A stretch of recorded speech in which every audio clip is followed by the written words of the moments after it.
We just killed some zombies. Yeah, I remember. Yep. You guys did that. Awarded XP from that. I think that's where we wrapped it up, right? Yep. Yeah, they came out of this room over here to the left. And then you guys kind of backed away and fought them. Okay, well, just tell me what you want to do. I'll turn it over to you guys. I guess we should go and check out these other rooms then. There's 2 more here.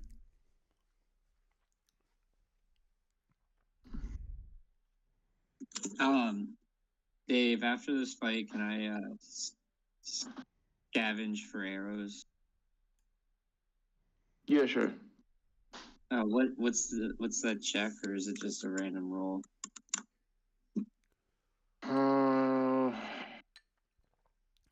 What did we? I don't remember what it was. Was it perception, like to find it? I feel like we rolled like a D20, but that's pretty random. Maybe like do you know how many you shot by chance? It's been a while I think since it we had played. to be like 16 because I'm down to like 8 in my inventory. Okay.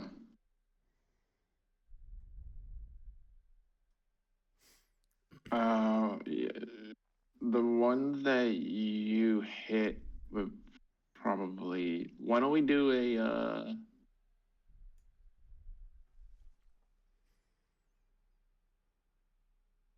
here's what we'll do. We'll do you think you shot 16? We'll do a 10 plus the D6 to look for them. Or 44.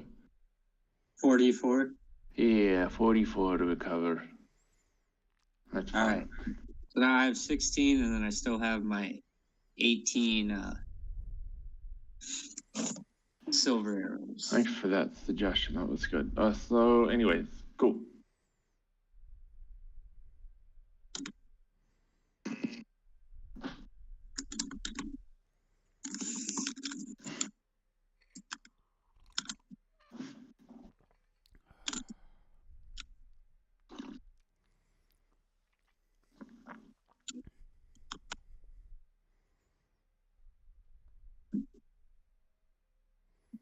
All right, let's do this. Open new.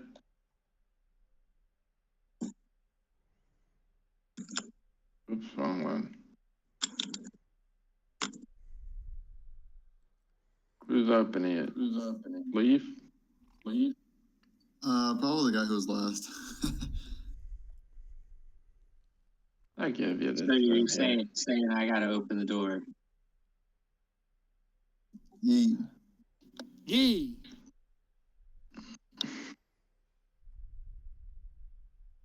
Oh. I'm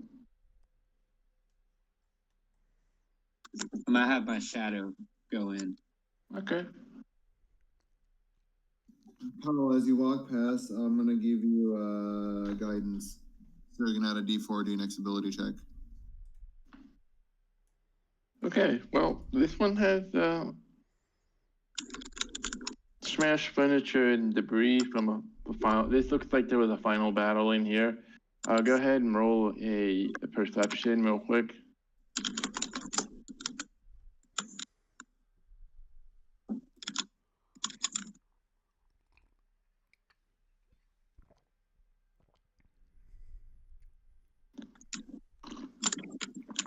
Okay, you find a semi-precious gem, probably worth around 10.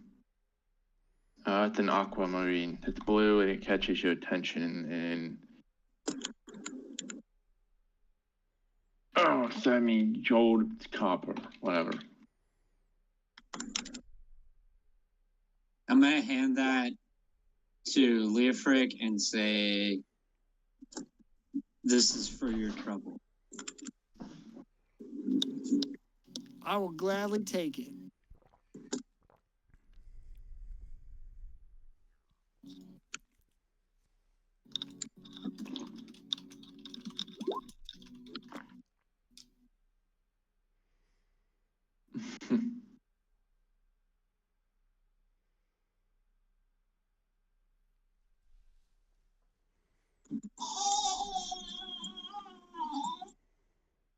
Yeah.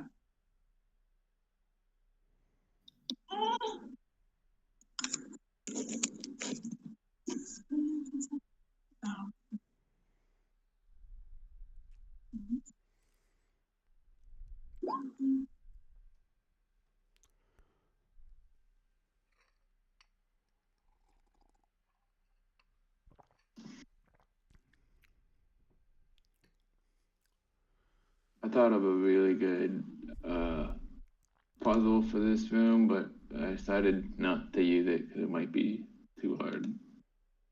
Is it like a Bummer. second grade logic puzzle? Yeah. I figured. It was should I spoil it? Yeah, absolutely should. Alright, I'll spoil it. Okay. It was in order to like open a door or something, or maybe there was gonna be a sphinx that pops out and gonna ask you to ask you guys to name 10 things that aren't Jackie Chan. But I didn't want to stump you guys, so I didn't put it in there. 10 things that aren't Jackie Chan? Yes. I have 10 friends that are not Jackie Chan.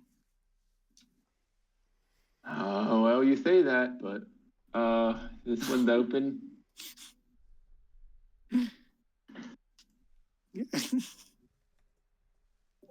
What does that mean?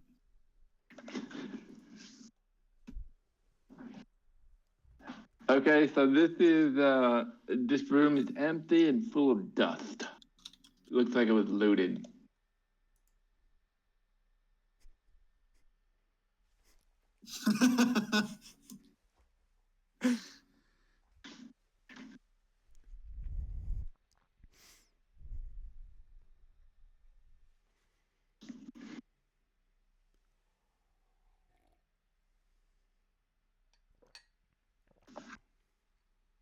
Can I pick a handful of dust? You can. Okay. I'm gonna walk back out with the handful of dust, and I'm gonna blow it in leaf sides. Oh my God. Just because. And Huh? I'm gonna say this is for making me open all the goddamn doors. A little more guidance for you. Have some pocket fan.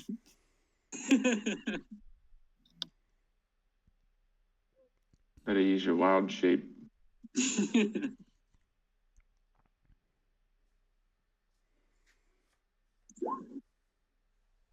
So it looks like there's a room over here we can still see. Oh, where at? Yeah, let me zoom out. I thought. Oh, this one. Actually, yeah, there's three of them. There's this one down here and over here. Or you could go downstairs. I mean, it's up to you guys. I think that cave is probably I think we should probably check these out. Maybe start with this one.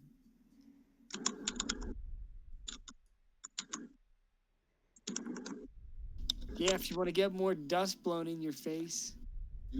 Do I ever? Dusty boy. I'm slowly building up an immunity. Have fun with that. Have fun with your seasonal allergies, dick. Birds don't get allergies. Would that'd be a hilarious class flaw? Like you could wild shape into animals, but you're allergic to them. Wow. Like that would be an amazing class flaw. Oh man, that's genius. Holy shit. How to tell your druid you hate him. We need to get you the vaccine. We're going to inject you full of dust. Dave's frantically adding it to his script to get David. He's like, hold on, guys. I got to go to the bathroom. Like, rips his notebook out. All right, this one here. You guys come back into the big room and go over here. Yeah. I bet I'm gonna see Big Ugly in this room. But she ran away like a bitch. Well, there's something in here. Is it a gnome? No, there's something on this door, and I don't remember what it is. A gnome? Why, it is now. I don't like gnomes. Well, you don't like gnomes right now. That's what you're saying. I mean, I guess that is what I'm saying.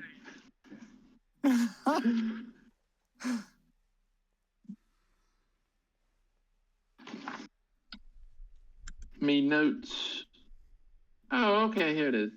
Okay, so there is an inscription on this door when you walk up to it.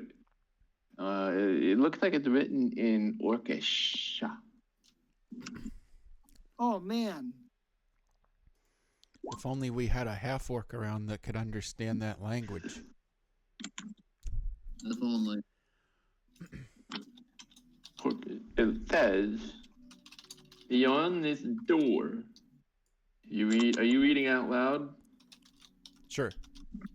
Beyond this door, the handwriting's a little sloppy, but that's nothing unusual. Beyond this door, the maker of death is chained. May he gnaw on his own hate until the sun dies and all things end. Well, he sounds lovely. So guys, I'm gonna go ahead and say that's a big nope for that room. What if I stealth and open the door? You guys all back up and I can stealth and open it up. So I'm gonna take the extra dust that's still in my hand and rub it on Reprick and say this will help hide you. No, that's gonna.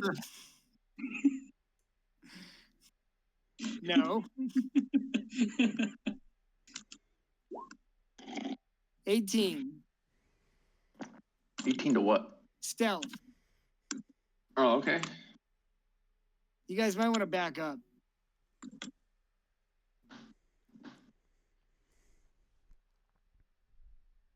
I'm gonna hide behind the pillar. All right, Dave. I will. Well, first, can I make a perception check on the door? Maybe check to see if it's trapped or anything. It's probably got some traps on it. If the maker of death is inside.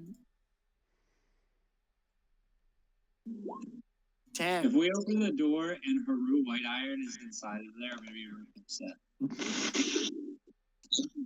I for one, would be happy to see Haru White Iron. It's just a picture of him. Standing on top of a pit fiend. Okay. Getting my books open. He gives so you are doing a perception check. What are you sniffing the door, or are you going inside? I was looking around, listening. I was looking for seeing traps. if it was traps. Okay. Yeah, I was looking for traps on the door before I opened it. This looks like only crude hands have touched this door. There's nothing that's jumping out at you. Okay. In terms of traps. I would like to double save my game, please. Quick save. Yeah, can I quick save and then regular save after that? Because I get OCD. Yo, and so then, Craig. Me too, man. So playing Baldur's Gate with Craig consists of one move, then quick save. No, it's not that bad. It's not that bad. We do save a lot, but That's because in the first couple days, the launch was pretty rough, and we kept losing, or the game would crash, and we'd have to go back. So we save a lot. Look, it's not one step. It's more like every 25 steps.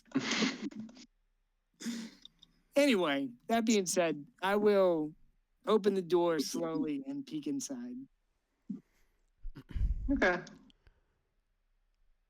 The door is trapped. Oh Just my kidding. fucking! I was gonna say, of course it is. Hey, what kind of is it? A mattress trap? The mattress, it won't open. It looks like from around the corner of the door is a large mattress blocking your path. Suddenly, a There's a twin 17-year-old mattress smashes into you and pins you between the door. The mattress comes to life and at you. That's definitely the way I remember it.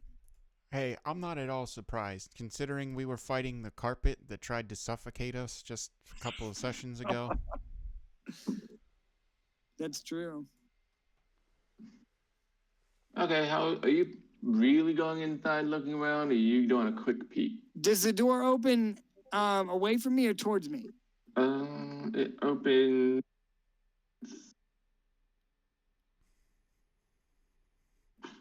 away. Yeah, then I'll just open it and push it open slowly. It creaks Okay. open like nails on a chalkboard, Yeah. alerting everyone in the room. Okay, well, it's dark in here. Are you shining your light in here? I mean, you'll be able to see a little bit from in here, but without much more light, maybe it's hard to see. Can I throw a torch in there? I mean, Yeah. Wait, hold on. Before I commit to doing anything, what do you guys think I should do? I think if you do throw a torch in there, you have to say torch as you throw it. Okay. You gotta throw the torch out for the homie. That is literally not the advice that I was looking for, but okay. I'll throw the torch in there and I say torch as I do so. Do you want me to make like a check to throw? I mean, you're not really aiming at anything. I'm just throwing it.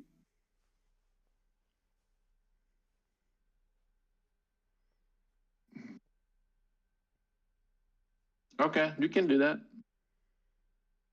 Okay. I just want to kind of throw it in here to illuminate the area.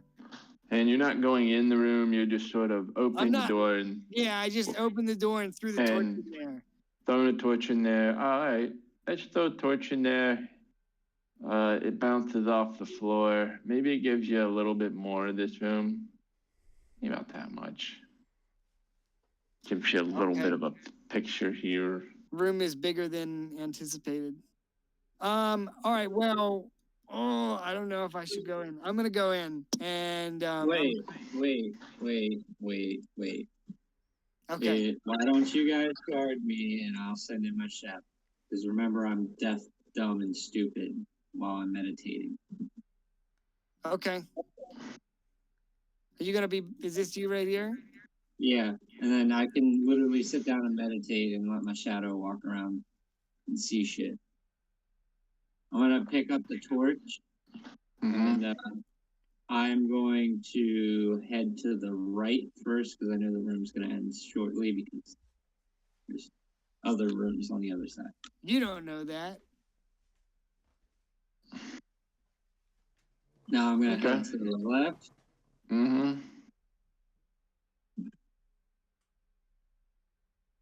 Okay.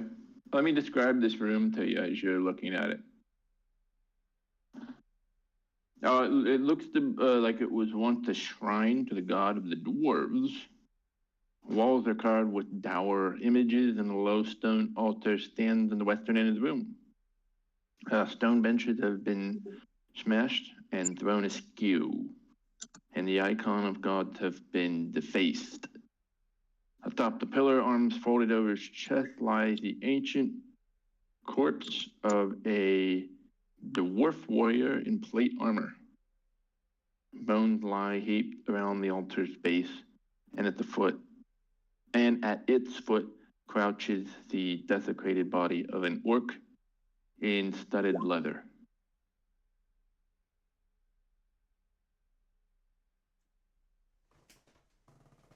Okay. Can I make a perception check to see if there's anything that's like hostile?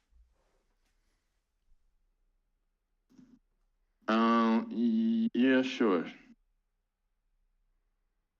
I see nothing wrong. Hey guys, everything's cool in here. So I'm gonna disappear, and my shadow's gonna dissipate, and I'm gonna let him know that I didn't notice of danger. Though I feel like I saw a very valuable, a high value armor set in there. Ooh. Okay, so you're dismissing your shadow. Darren, you creeped in there for a little bit, did you say? Yeah, I creeped in there for a little bit, mostly because I left and I thought everybody went in, but it's okay. I'll keep that decision.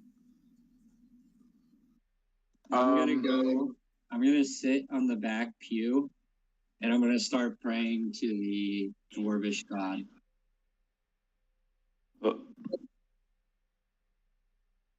Okay. So I do know dwarvish, so I'm just gonna like say a prayer in dwarvish to the dwarvish god.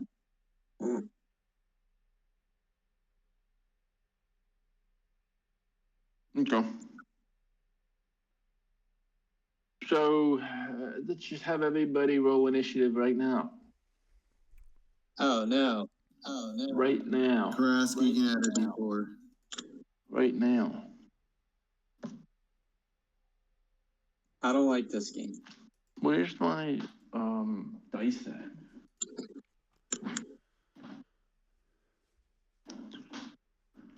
Sneaky DM rolling off of roll 20.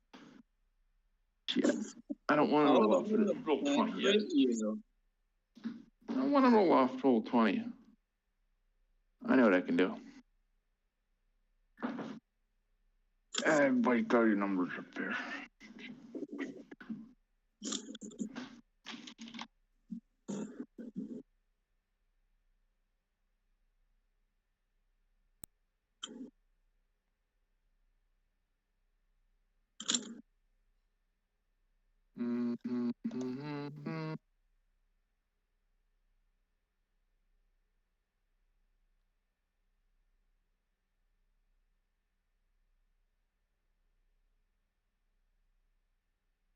Okay, where is everybody at?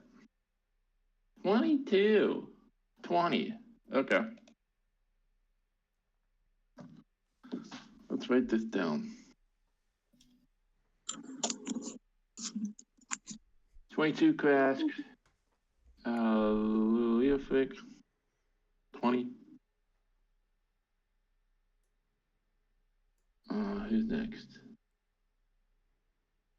Leaf with 8, and then me with 7.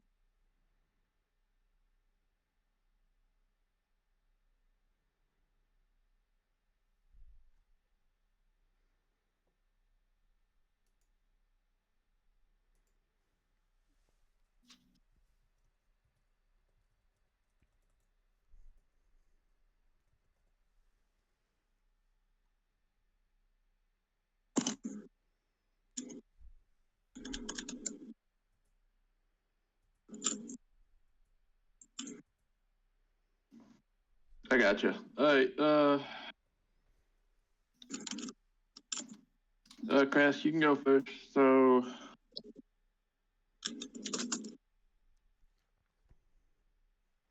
It doesn't appear like anything's going. You don't hear anything. Everybody's just kind of going in there. What are you doing?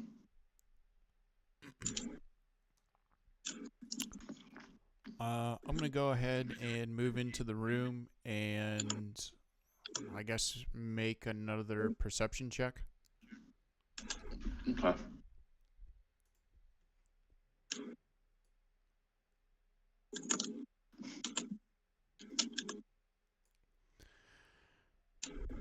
Damn, Actually, you can't that's even not what I'm going to do. I'm going to go ahead and move in the room and sort of position myself here to block off, to kind of seal off this pathway.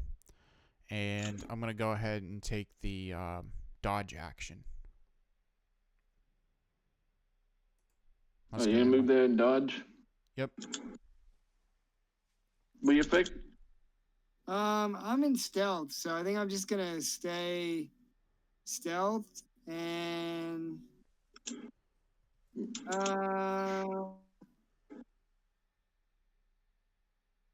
let me think.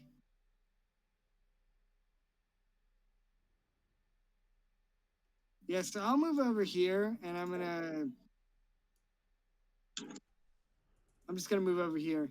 And can I take the dodge action if I'm in stealth? Yeah, you can. Yeah. Okay, well then I'm gonna wait to do that and see what happens. Okay. So you guys are starting to shit in position, and it looks like there's not really anything going on, and you start to think that maybe this was just a false alarm. Darren, you back up. Nice.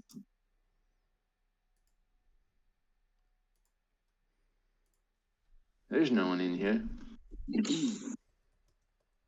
So what I want to do, can Oh, I? hang on. Oh, hang on. Oh, okay. I thought it was Suddenly, my turn. you start to think nothing's going on, and then this corpse of this orc here rises up. And so too do these pile of bones. They just start had to moving and they reconfigure themselves and begin to turn towards you guys.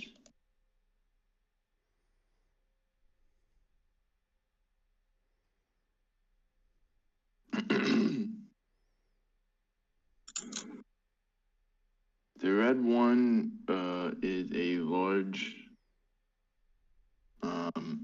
figure. Looks like a decomposing, larger than a large size decomposed figure that begins to move across the room towards you guys. Let's see how fast he can move. And for his size, he's moving quite fast. 1, 2.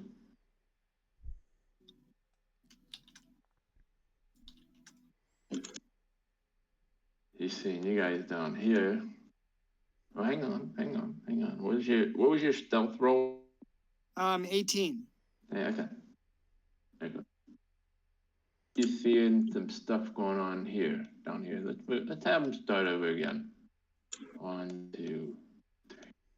Did you say does he notice? No, he appears to be going in this direction here. Cool, I'm glad I moved. And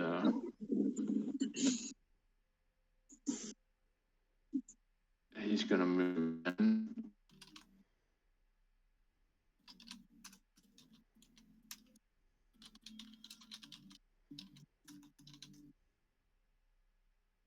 And sit here. And then the other guy, who is has this body of an orc, but his skin is like, appears to be bluish. And his eyes don't have any pupils. And he begins to move. 2, 3, 4, 6. And then he scans the room at you guys.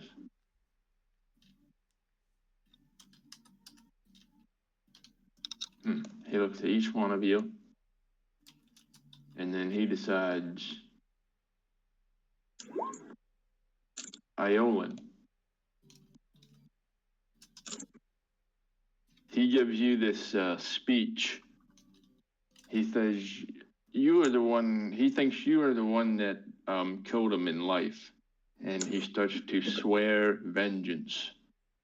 And he points at you, and you lock eyes, and he swears his vengeance, and so you must make a wisdom saving throw with a DC 15.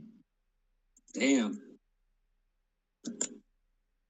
I'm just gonna look at him, give him the old shaggy, and say it wasn't me. Oh, Nice.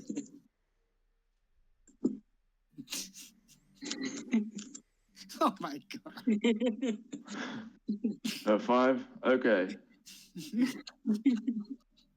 Okay, so on a failure, I feel like I should succeed based off that reference. Very cool, Kanye. you succeed in your heart.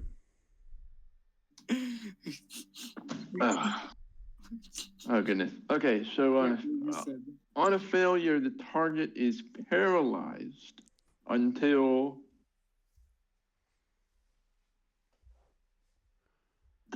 either he does damage to you or until the end of his next turn. So that is an interesting thing. And the reason I say that is I move my shadow with my mind. Like I don't make like hand movements or anything. So would I still be able to like conjure a shadow and move it? Oh, interesting. You know what I mean? Like it's not like I'm paralyzed, but I don't have to do any specific movements to have my shadow be there. Interesting. So is he is your shadow It's out not or right not? now. Okay, No, so it it's is not not. right now. Let's just go under the condition of paralysis first of all. Incapacitated. Can't move or speak. So so we gotta go under incapacitated. Incapacitated. An incapacitated creature can't take actions or reactions. Okay, so I mean that makes sense. So I can't use my shadow because I would take an action. My dad called. Here's another interesting question. It says actions or reactions, but I don't see it saying bonus actions. So that makes you wonder if you're able to do something else or not. Just says incapacitated creatures can't take actions or reactions. I think it means all actions. So those would say standard action, right? Or standard fourth edition. I think it'd be all encompassing, like It movement doesn't action. say minor actions. Yeah. It's just all it says. Bonus. Actions or reactions. Doesn't say bonus actions. So that's a riddle. I just say for this that if you're incapacitated, I feel like that's a giant loophole if I can do it. So let's just say, you know what I mean? Like I can almost see a situation where you can conjure it, but he can't take an action or something like that. I don't know. But he could actually walk around. Yeah, because like that's kind of game breaking. Like if you paralyze somebody and you're like, oh well, I just do this now. So I would say that we just rule it as I just can't move or whatever till the end of his next turn. So bonus actions are also actions. Okay. All right, so that's what this orc here, this fallen orc, has decided to take its revenge. And that's its action, right? Yeah. Okay, his turn's over. And now it is Leaf's turn. Cool. As my name suggests, I'm gonna turn into a dinosaur. More specifically, a velociraptor. If you want, I can just use my snake, or you can pull out a dinosaur token. It's up to you. But I'm gonna roll for HP instead of taking the average.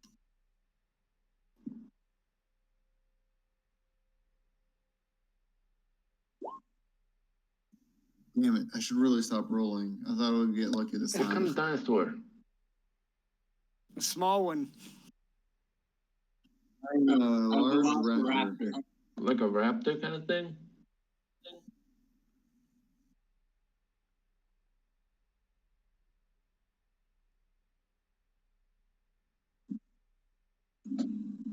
I have a raptor token if you need it. Nice. Damn, I should really just start taking the average. I shit at rolling HP. They updated some things in Roll20, looks like. Darren, did you what kind of dinosaur? Zeloraptor. They're a raptor, of course, as the name suggests. I got a good one here. If you want. I mean, it's up to you. I'll use one Dave, just to make it easier on Dave. So I'll use his. Use that dude.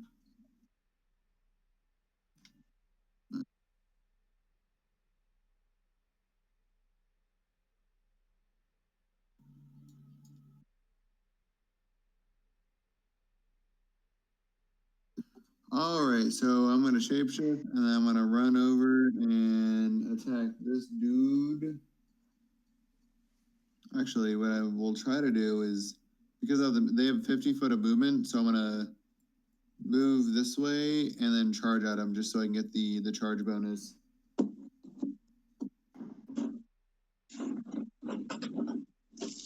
I'm gonna hit him with the claw attack. The claw.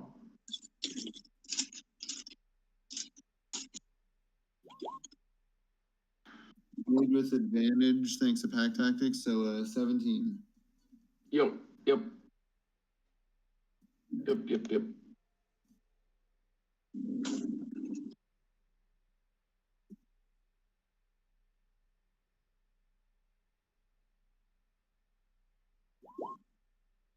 Alright, so 6 damage, and that creature has to make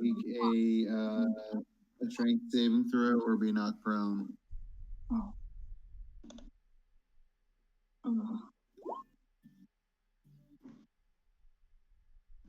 He steadies himself, I assume.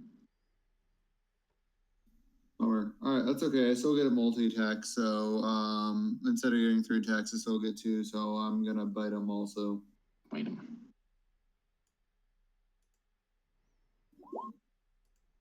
Yep. 18. Doesn't get the crit. Okay, I didn't. Awesome.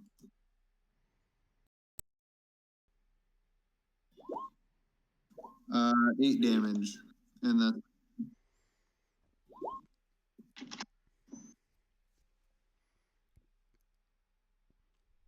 Okay. It's Owen's turn.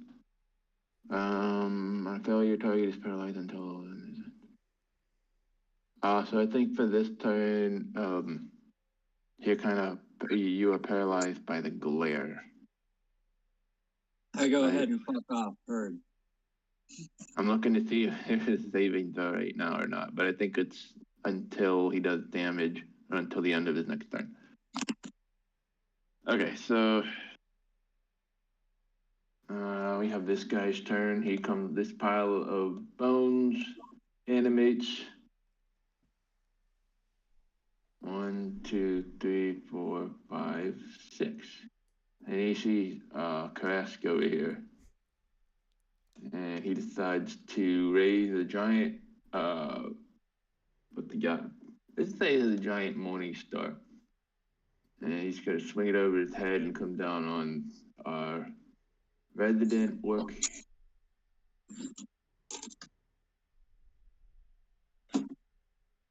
For 20 versus AC. That would be a hit, but I did take the dodge action. Oh, that's right. Round. That is right. So he gotcha. Yeah, 20's a hit. Okay. Alright. This is bludgeoning damage.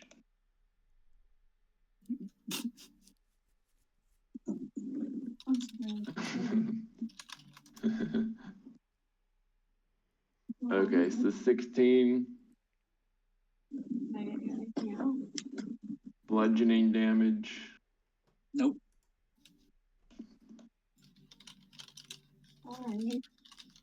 And that also does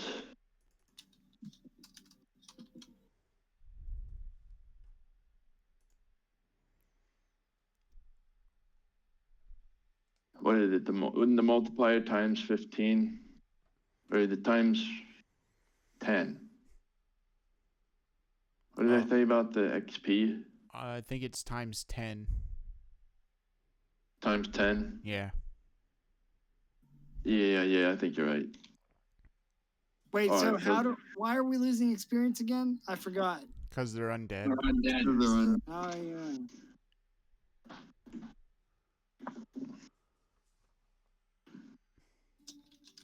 So does anyone know the reasoning behind that? Like, I understand you lose XP when you're fighting the undead, but why is it? I think they like sap your life force. Yeah, they have negative energy. The original game, in the original D&D, undead didn't do HP damage. They did experience points damage. So I thought, why don't I just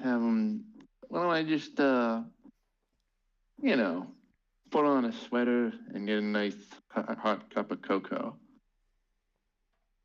So so yeah, it has to do with undead being the opposite of life, and so rather than gaining experience, because experience points is kind of like your experiences and your life experiences, they're sort of taking that away from you.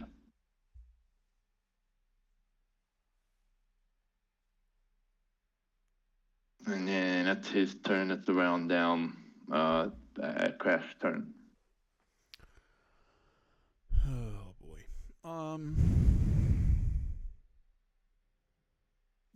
Double check. We didn't do any sort of short rest after the last encounter, right? Pretty sure we didn't. No, I don't think we did either. Okay, cool. Just wanted to double check.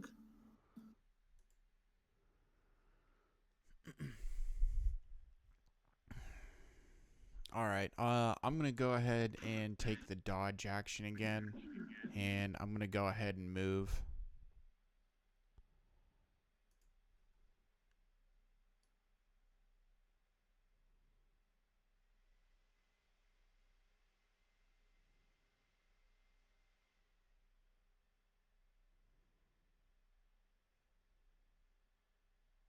Mm.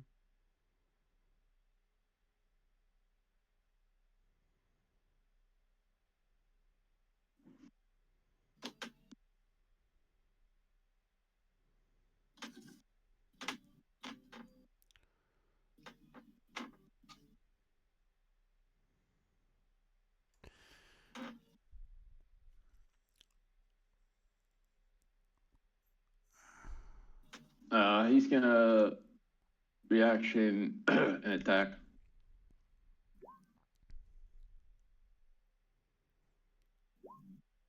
16. That's a miss. 16 to miss. Yes.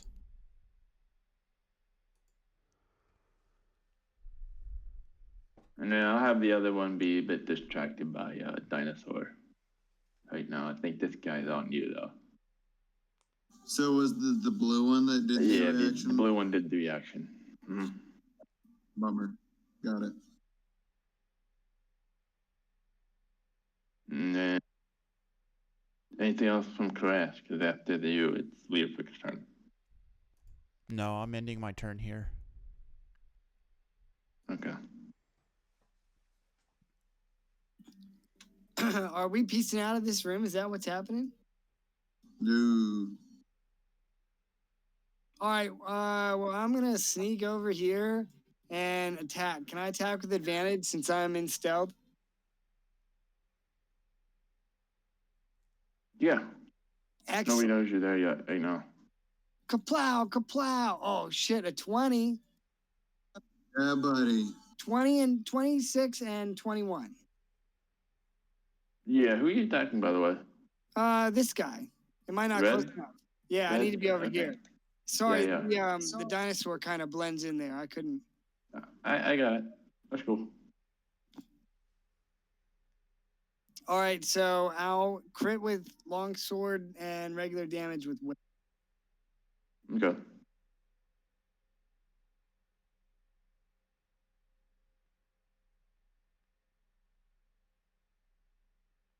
All right, here's the crit damage. 17. Very good. And then here's the whip damage. 7 and plus sneak attack damage. Sick. Okay, you come out of nowhere, really, bits of him start flying off his rib cage and his back as you jump out and do your attack. Excellent. Kind of like this black, muddy blood stuff, I would say. Just gets splattered on the peel.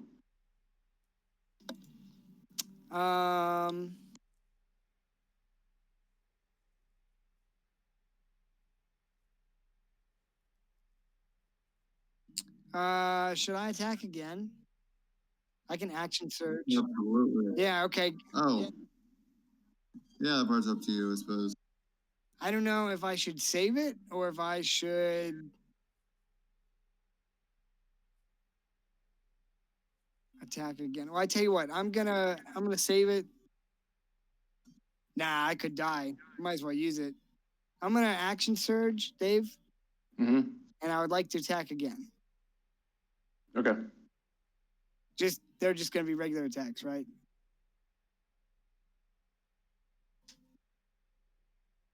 $17 and $15.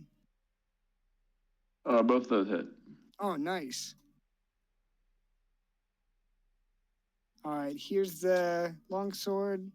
12. Holy Yeah, shit. dude. And here's the whip. 8. Wow, holy Is shit. that Plus 2 sneak attack damage. And then I'm going one to sneak bonus attack. action, cunning action, disengage. Yeah, I'm going to disengage and fall back.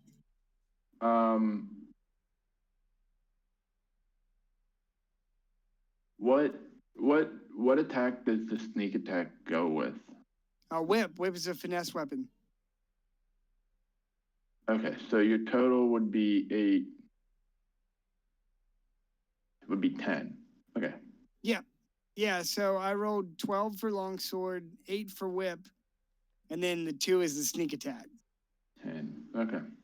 Geez, that's a lot of damage over 2 turns. 15. Okay. Good shit, dude. Yeah, thanks. 17, 7, 15. 6. He looks like he's about to fall down. 31. 31 plus 22. Nice. But he drops to 1 HP instead. Okay. He looks like he was about turn. to die, but he drops to 1 HP instead. So. Intern? Was it the crit that did that? Because if so, I think there's something where they can't come back on a crit. Yeah, you have to die from the crit. He got hit. He went under 0 with the whip plus sneak attack damage. Damn. That's why I was seeing what that total was, so I could calculate the DC for him to beat in order to survive it or die. This guy is surprised to see you. What guy? This guy. See you come out of I thought nowhere. that guy was a dead orc. Yeah, he's surprised to see you. He didn't see you. Oh, he came to life? Well, yeah, he paralyzed Iowan. Oh, fuck. Shit. All right, he's gonna jump down here and he says, "I'll deal with you next." And he points at you, and then he grabs his he has these long kind of like claws, but he balls them up into a fist and jumps over the pew toward Iolan. Ah, shit. Here we go again. So this is, let me make sure here. Paralysis. Attack rolls have advantage. Any attack that hits the creature is a critical hit if the attacker is within 5 feet of the creature. Oh boy, these are gonna be crits. R.I.P. I hope you're ready for your new character, buddy. Night, night. Okay. I guess I still roll. Yeah, I still roll just to make sure I break AC. Yeah, you still have to roll Okay, for he that. has It's a critical 2 hit. attacks. Nice. 20 and Oh, 19. advantage. Okay. Okay, hit is 2d6 plus 4. Plus But 4 only the plus first 12. hit is crit. Right? Yes, it's crit. No, but I'm saying the second one isn't though. What's that? The second one wouldn't be a crit. Just the first one. Oh, yeah, You because he said, becomes once unparalyzed. that Oh, damage, you're you are right. no longer You're right. power- You're right. Holy shit, nice catch. You will be, Good yeah. call, good catch. Good catch. About that. Thank you. Right, okay, so the first one is a crit. The second attack.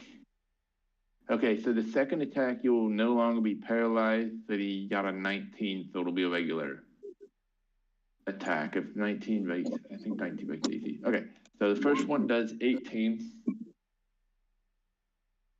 And then the second one does, what is it, plus 4? The creature against which is...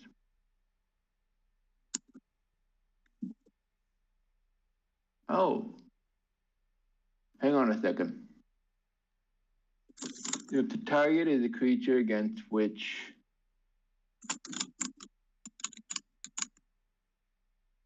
I think, well, oh, that's interesting. Okay.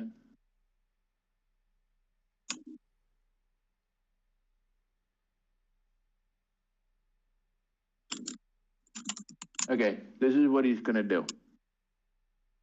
So he's gonna hit you with the first one, and then since he's sworn vengeance, you take an extra 46 bludgeoning. Or instead of, I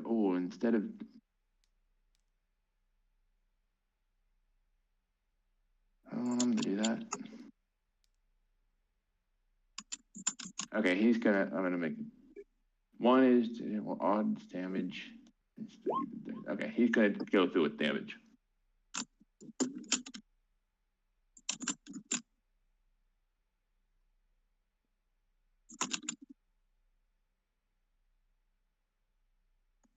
Okay, so he's gonna do an extra 46. And then with the second one, he is going to replace the attack with a grapple. So he's gonna grab you. So 19, he has an escape DC of 14, so he's gonna grapple you. So he's gonna do a total of 14 plus 18. 14 plus 18 for 32, 320 XP. And then instead of doing damage on the second attack, he's going to break your AC and do a grapple. Now, after paralysis ends, the target is frightened of him for 1 minute. And the frightened target can repeat the saving throw at the end of each of its turns with disadvantage if it can see him, ending the frightened condition on a success. Okay, so that's his turn. After that, it's Leaf's turn. All right, I'm gonna start by attacking this guy. Oh, I don't have pack tactics anymore since Klein left, but oh well. I'm sorry. I didn't know. Nah, you're good. Not a big deal. First attack, 9 hit. Yep. Fuck yeah. Oh, by the way, he says that he is the maker of death. Oh shit. 8 damage. 8. Okay. I'll see if he comes back before I attack him again. Okay. 8 plus 5 is 13. If he makes that. Oh, Dick. drops to 1 HP. All right. That one misses. 7 is Fuck actually me. a miss. Okay. Yo.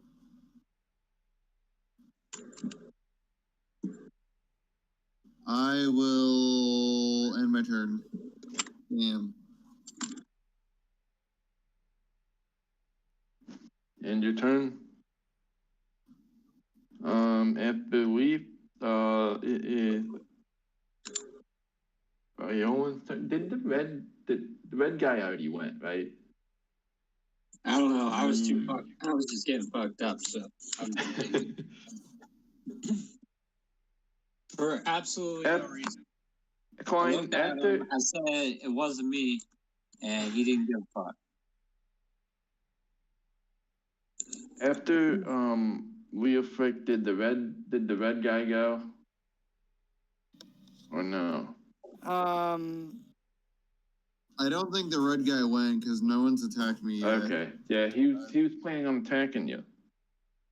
I'm sorry, I'm gonna go back in here and do an attack. So he does 12 to AC. That's a miss. That's a miss. Okay. He's gonna stay put. And then after Leaf, it is Iolan. Iolan, you are grappled and frightened. At the end of your turn, you'll roll a saving throw. With disadvantage if you can still see him. I think it's a wisdom. And then right now also grappled, which is speed is 0.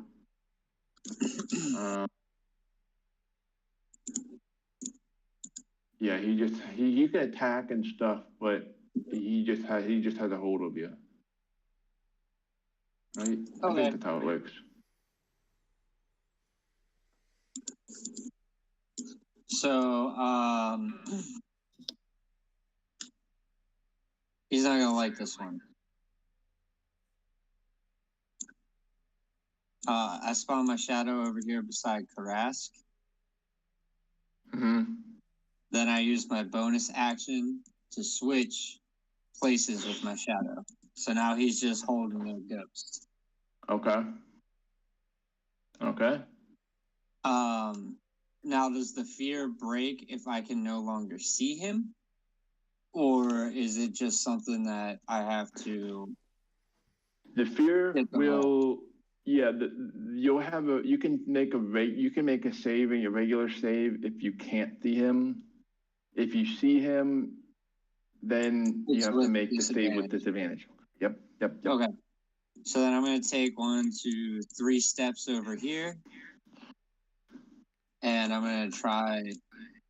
Oh, wait, it has to be the end of my turn? It has to be at the end of your turn, yeah. So if there's anything else... Yeah, can I attack while feared? Or no? Yes. Okay, I want to attack the red guy. Where is... Okay. Frightened. Yeah, it'll be with disadvantage. Yeah. Okay. So 11. 11 hits. And 13. 13 hits too. Sweet. So I don't lose any arrows.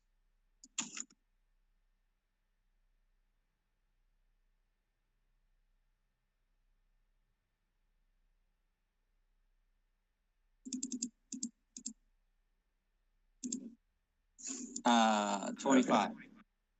Okay, we'll do the 13 first, the 13, 14, 15. You have to be 18.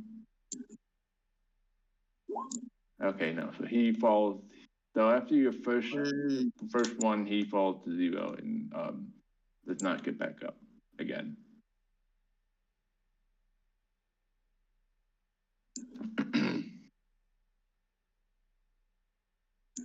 And then you can go back there and make your save. Yes. You said it's a wisdom? DC, yeah, DC 15 on the wisdom. Did not pass. And he says,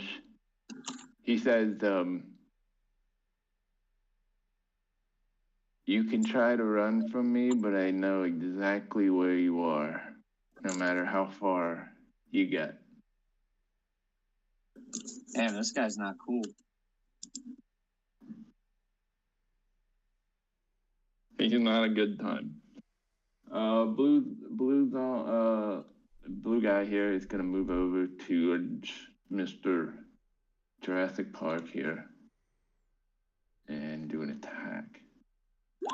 14. Man, What is this thing? this dinosaur actually has 15 AC instead of the usual 12.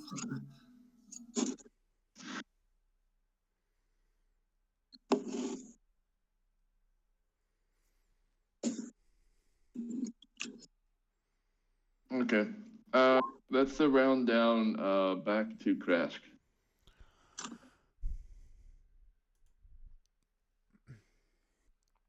All right. I'm gonna go ahead and move up and poke recklessly.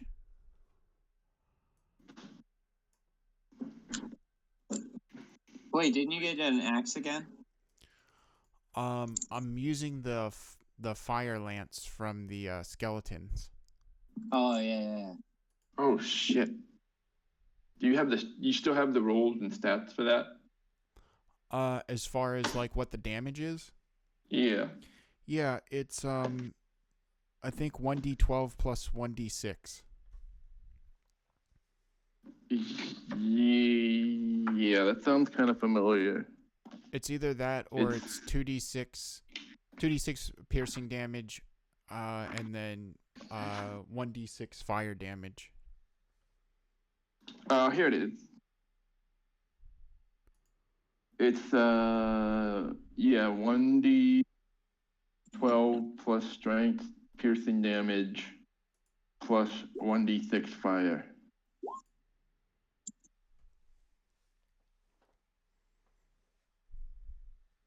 And it's also, you have disadvantage if you're attacking within 5 feet. Yes. Okay. And looks like we got a 16 hits and a crit.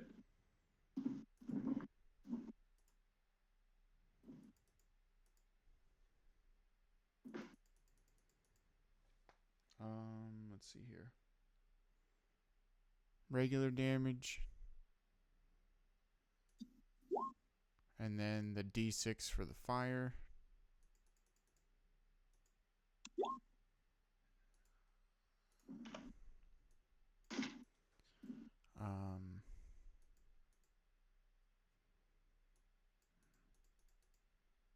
That's 24 for the, let me see here. Yeah, it's literally a lance. Yeah. That's right. 12, 24, and then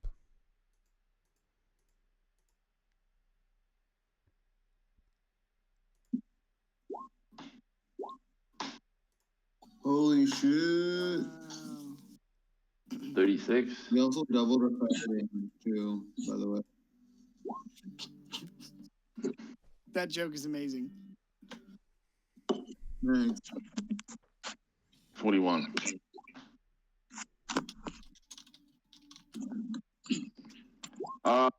Oh yeah, that's right. So that's a 41, 47. Yeah, he's not going to be able to beat that DC. Unless, no. Only on attack rolls do the 20 always hit. I don't think saves. He has to beat a DC. He has to roll a DC like 50 or something like that. 51. Okay, he's down.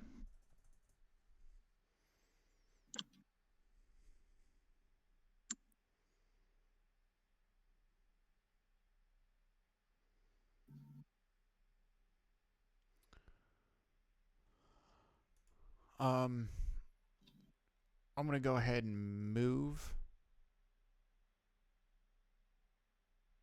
I'm gonna move here, and that's gonna end my turn.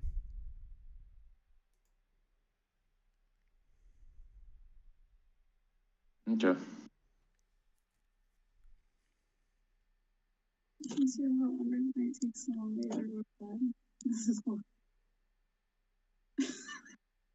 Okay, he's gonna. This guy realizes you pulled a fast one on him. He's kind of smart though. He's gonna push your shadow away, and he's gonna turn over here and look at Mr. Leafik. Good, but isn't it my turn? Yeah. Yeah, so I don't think he does that until it's his turn, right? He can still look at you, but he can't do anything yet. So he's still holding on to the shadow? Yeah, he is. All right, that's good. So I'm going to come over here and I want to attack. I want to try and trip him. Okay. 12. 12 to AC. Yeah. You get a latch around his foot, but he picks it up just in time. All right, then I'll try and do it again. Fuck. Damn it. Okay. Shit. In that case. That was gonna be badass. Yeah, it was. I'm gonna cunning action disengage and move back a little bit.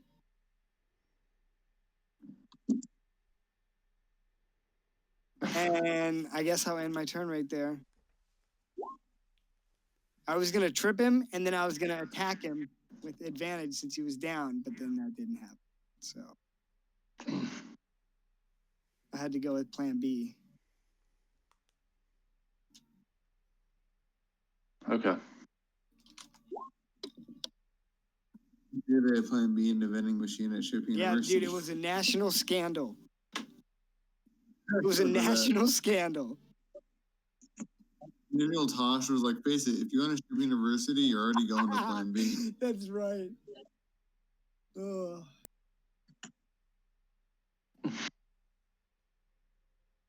What did you? He's sitting at the Thanksgiving dinner table, and you're like, "What do you do?" When you're ship, Plan B. A Plan B'd it up. How's your Plan B working out for you? Okay, so Oh man, that was so crazy. It made the national news. So he doesn't take too kindly of it. So he says, he looks at you and he says, all things will come to an end. And yeah, he said, I'm going to take vengeance on him, but first, I'm going to let you know what's up. He's going to come over here and he's going to swing his fist at you. And you just see these old ranky undead orc claws. So he's going to punch you twice. And you got 25 and 14. 25 hits. Okay, 25 hits. And he hit hard, so. I'm not afraid. He hits pretty hard. He looks Trust like. me, I know he hits pretty hard. He looks like a little bitch. Oh. Yeah. Yeah. The Hey, Lord don't of make all me death. swear. Don't make me swear vengeance on you as well. I want to ask him, if I kill him, does that make me the Lord of all death?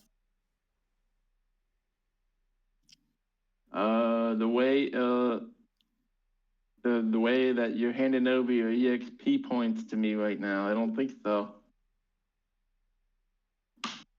He's got I know 120. So it's 12 damage and 120 experience. Mm-hmm. Okay.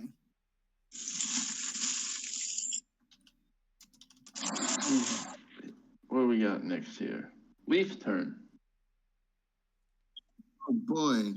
I'm gonna take a step back and then charge the motherfucker and attack him.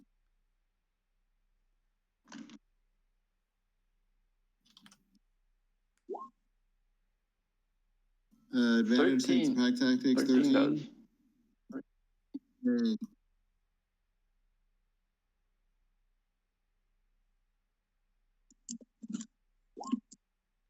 Alright, so from the first attack, 12 damage, and he has to make an attack, or he has to make a strength saving throw or get knocked prone.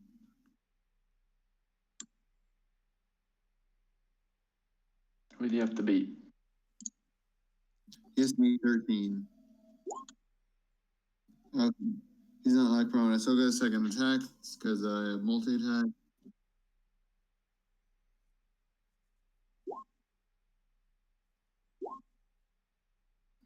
Fuck.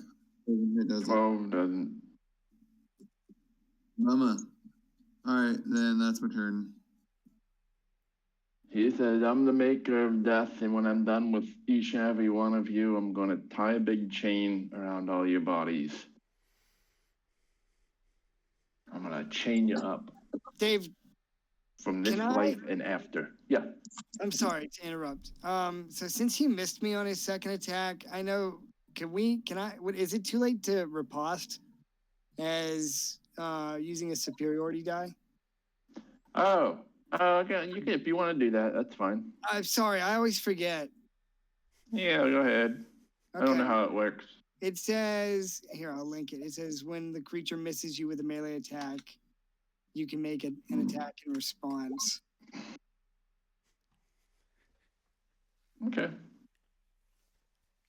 23. 23 to hit. Okay. So it's 11 plus 5 for the superiority die, and that takes away one of my maneuvers. Okay. So 11 plus 16, yeah. 16. That takes away one of my Battlemaster maneuvers. Very nice. Cool, thank you. Sorry, I always forget that I have that. Oh, yeah, you're good. We got Mr. Iolan here.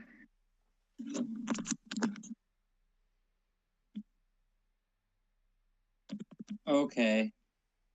So, can I attack him while I'm feared or no? Yeah, you can attack him. There will be a disadvantage on the attack while frightened. Okay. Well, I'm going to try and attack him. Okay. The other thing is you're going to probably be attacking him from there. The other thing is, well, maybe you can move side to side. You're just not allowed to move closer to the source of fear willingly. That's okay. another thing of fighting. So you can probably hit him though. There. That and nice. Except for it's with disadvantage. Oh shit. That sucks. okay. Damn. 10 and 12. Both those would miss. All right. 8, 13.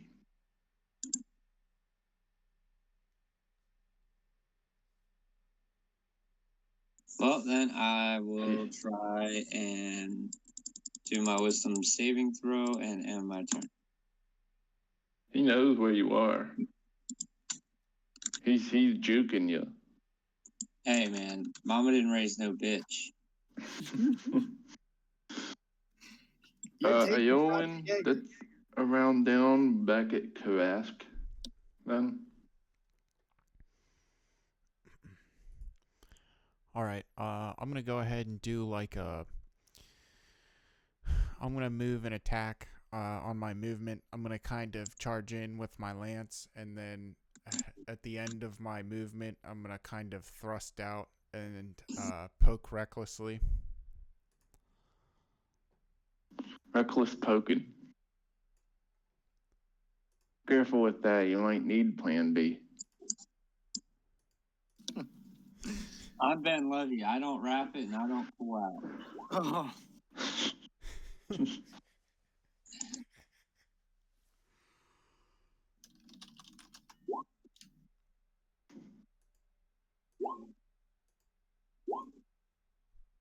25 and 22. Yeah.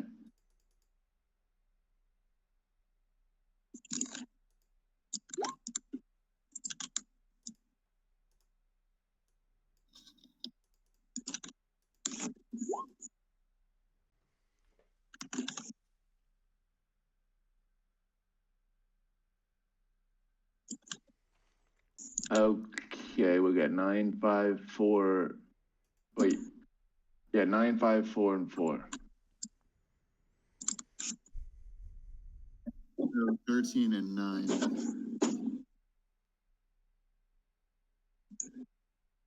Okay. Very well.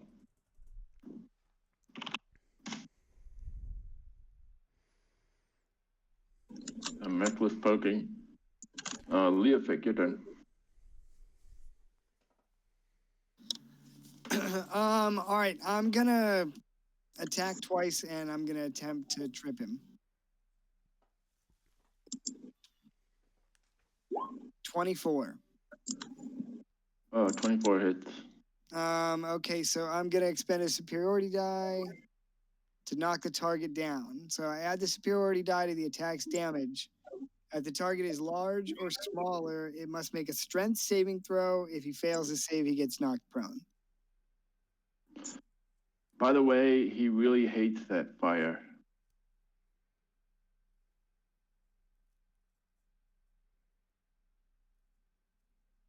Okay, so you have to make a strength saving throw? He has to make a strength save.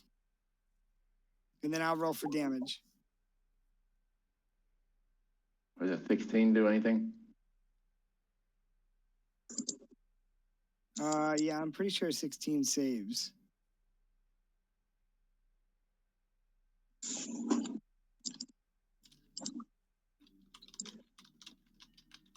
All right, well, I'll roll the damage. Yeah, hold on. I want to look at this real quick.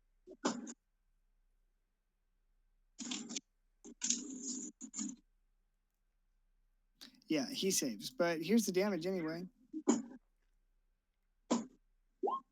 13, so 19, and then here's for my second attack. It's just going to be a regular attack.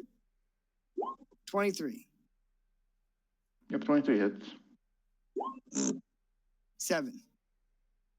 So 26 damage total.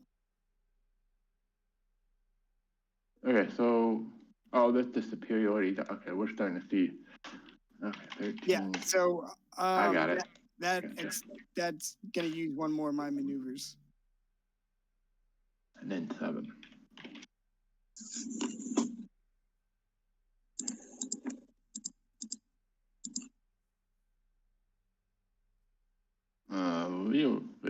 You doing anything else?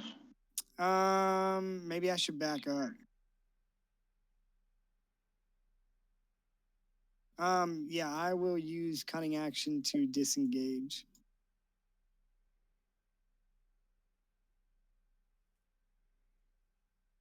And I'll move right here.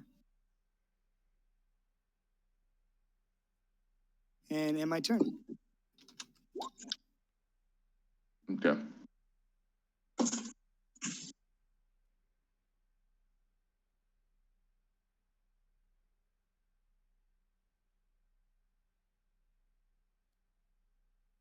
He also is going to disengage. And then he's going to run down here.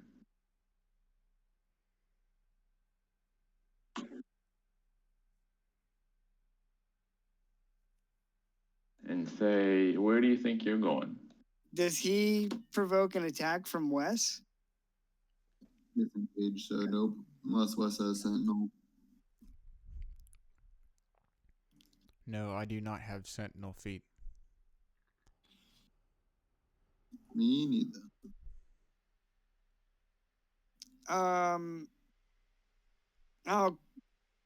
What's the thing they do with the whip? I'll crack my whip at him and I'll say, "Nowhere, bitch."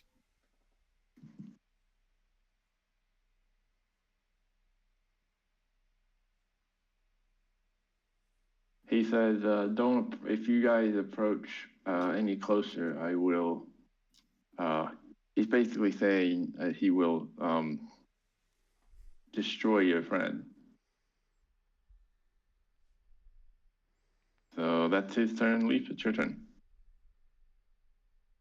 I am going to charge He's him. gonna kill. He's gonna kill. He's looking at Aolen like, you know. He's kind of looking like a plate of Thanksgiving dinner and some cranberry sauce right now.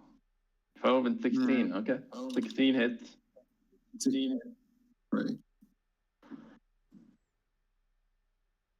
So unfortunately, it's only one attack, but 13 damage. 13 hits. Oh. And that is my entire turn. Okay. Actually, I will I will back up again. I'm gonna hit him and then back up. Okay, he's going to attack. Yep, actually I'll run in here. That's fine, so that means Island will be able to run away maybe. So cool, go ahead. Come at me, brah. 17. That hits. 12. Yeah.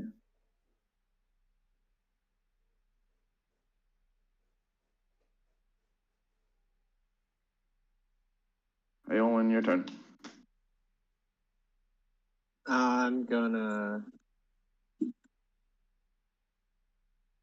attack him with disadvantage. Wah, wah, wah.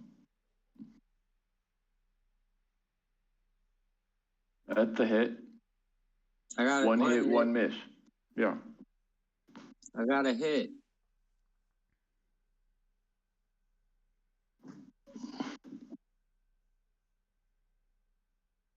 Nero goes into him and he grabs it and snaps it out. Snaps it. And this is the bad guy right here, right? Mm-hmm. Yep. I am going to switch places with my shadow again.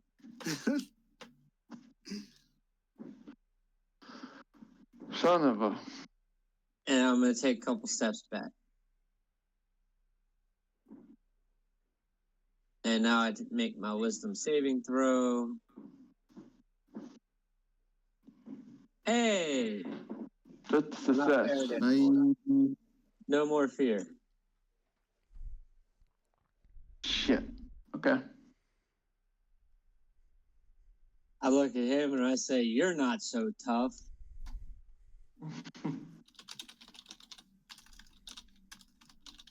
Well, very good. Very well. That finishes the round, and now we're at Crash's turn again.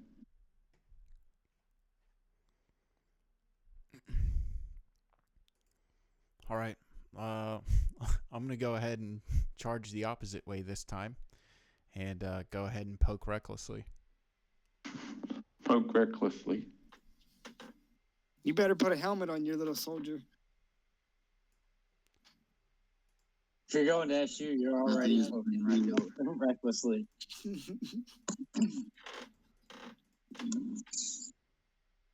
No, I shouldn't say that. If you're going to Wibs, you're poking recklessly. I was about to say, I acquired this skill from a group of friends I used to hang out with. I learned from the best.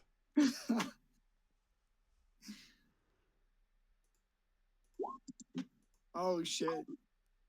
Yes. That's what you roll when you get thrown out of Wibs dressed up like Woody and Buzz. And puke in a bush. Yep. Is that a saving? Is that a saving throw to get thrown out, or is that a? Oh no, we rolled a 1 on getting. Oh, okay. We rolled a 1 on the persuasion check to stay at the bar. But All right. the 20 succeeded in there being no fight in the parking lot. Okay, so the first one is the 38 plus. Yeah. Okay.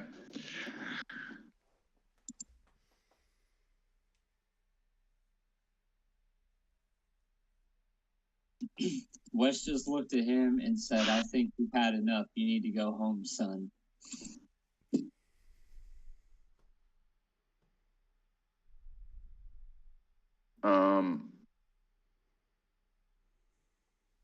So yeah, so you do all of that, and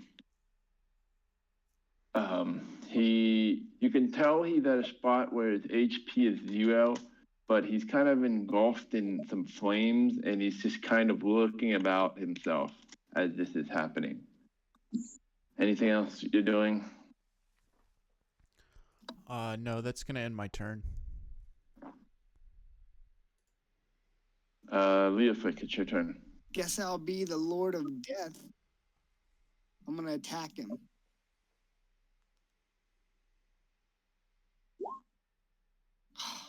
$13.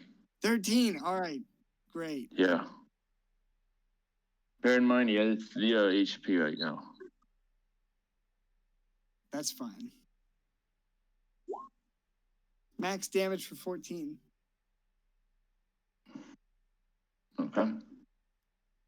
And like, what's going on with him? He's on fire. And He's standing, he's the 0 HP, he's on fire, he's standing around, and he's got this expression on his face of a mix of fear and rage. I'm gonna cast Faint Death.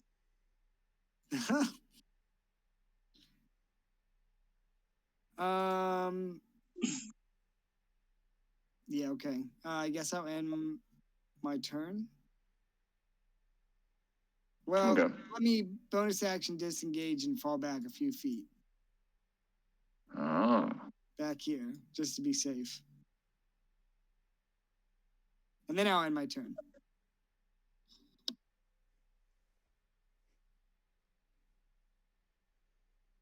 So this is what happens.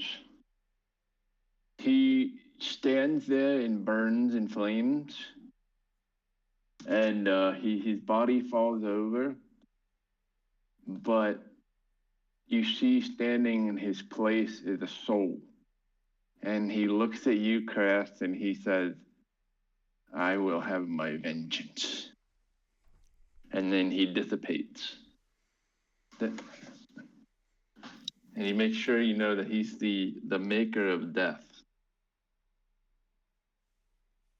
That he will have his vengeance on you, Orc. And then his soul disappears. And that concludes this encounter. To be continued.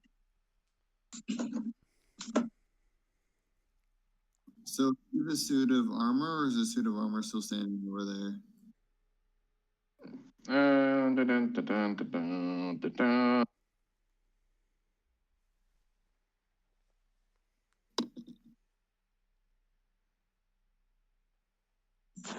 Oh, well.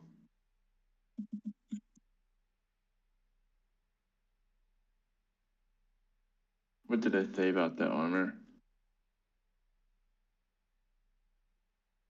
It's the ancient corpse of it's a really old corpse of a dwarf warrior in plate armor.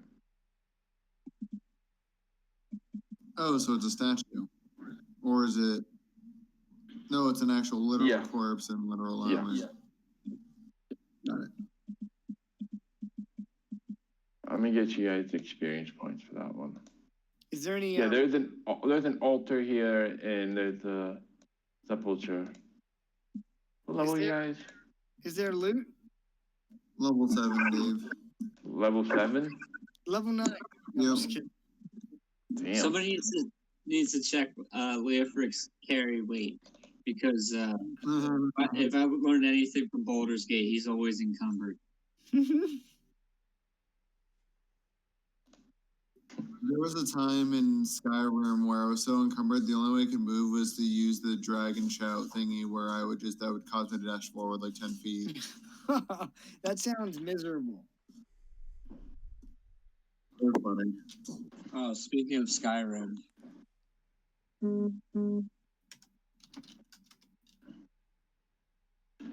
Go over to the shrine area and rummage around. You might find some things if you're looking for loot. Well, what does the Master of Death or whatever? Does he have anything? Yeah, his body burned to a crisp, and all was left with his soul.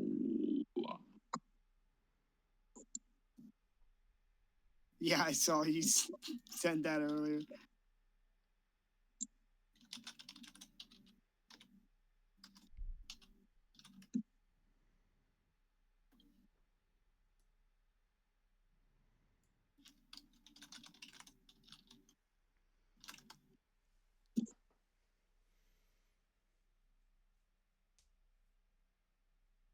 I'll approach the altar.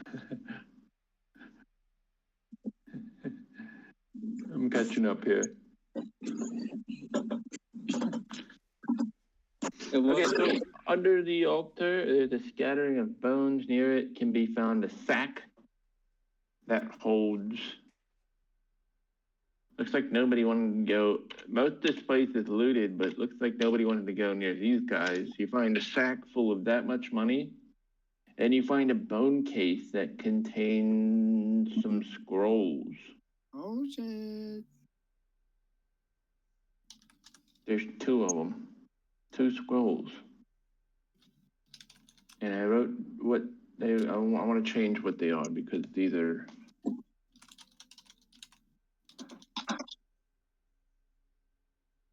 These are horseshit spells. They're what? I'm sorry. They're what kind of spells? Horseshit. Horseshit. That's what I thought you said. That's the technical term It's the technical term. Is there actually a suit of armor, or did we say it was a statue?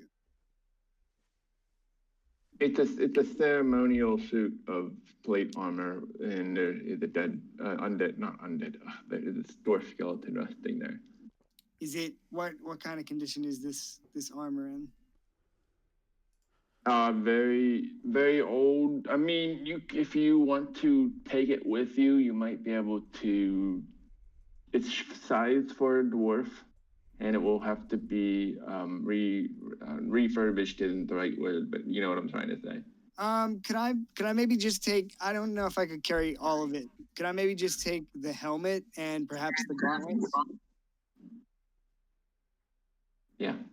And then if we make it back to Adakin, if Adakin is still standing, then perhaps I can have Derngen reforge it into something. Yeah. Yeah. Cool. I'm gonna add that to my inventory.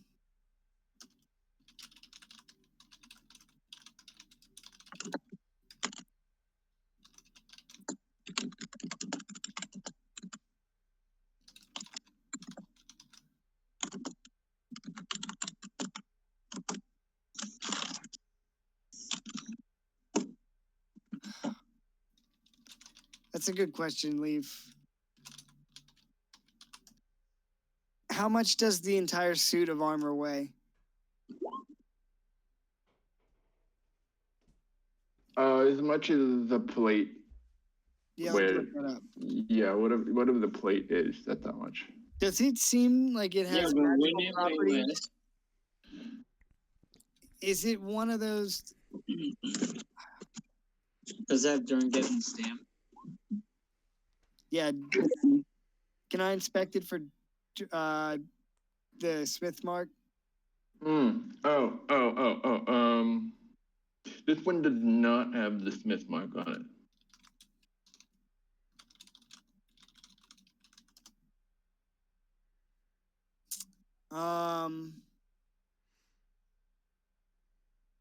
So other than the helm and the gauntlets, I don't know.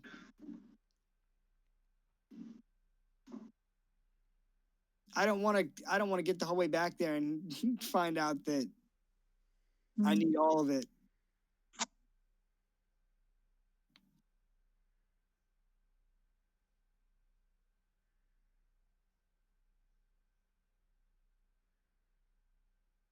Can I take the boots too? Why don't you just take the whole thing? Okay, I'll take it all. I don't have that much stuff on me.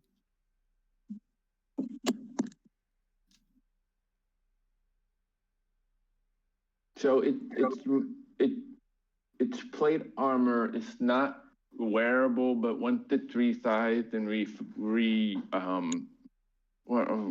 once it's fixed, it will be a plate armor. And I would say, if how much does plate armor cost? 2,500.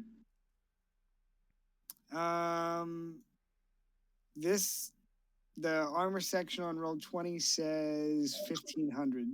Oh, 1,500. Okay. Yeah. 1,500. With all the stuff you have now, it takes 40% of the price to get it to your size because it's a dwarf, and then 20% of the price, so 60% of that. That's 900. Yeah, it would be 900 to bring that up to working order, and then also carrying it is the other part. Okay. This is why we did story problems in school. So I think I'm not going to take all of it because it is 65 pounds. I'm going to take the helmet, the gauntlets, and the boots. I could get them resized, or maybe we could gift them if we get in a tight spot. That also looks like the beginning of a half plate set too. Yeah. You could also look at it like that. Yeah. So yeah, I'll just take those pieces for now because I don't want to take up all my carry weight with one suit of armor that I might not even use. Okay, so that's probably like, I don't know, 6 pounds total. Okay. So yeah, helmet, gauntlets, and boots. You said there were scrolls? Yeah. We need to roll. Somebody roll 2d100s. I'm on Come on, Darren. 33 and 63.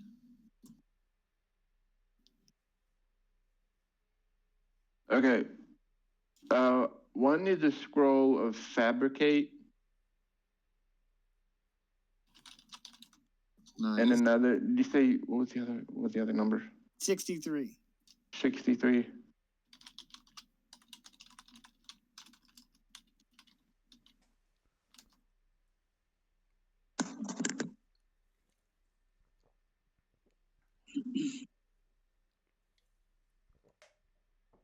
Re-roll that again.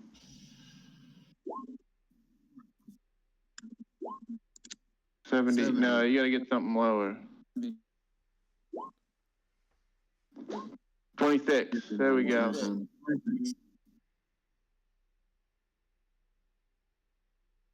That's a scroll of... What the hell is this?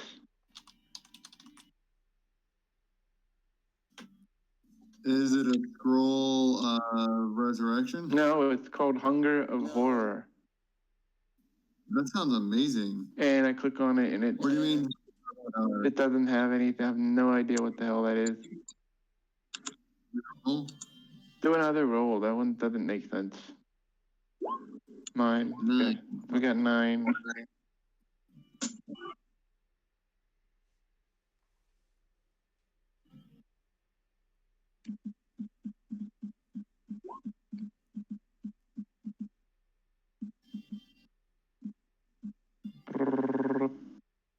Beacon of Hope. Nice. Scroll of Beacon of Hope.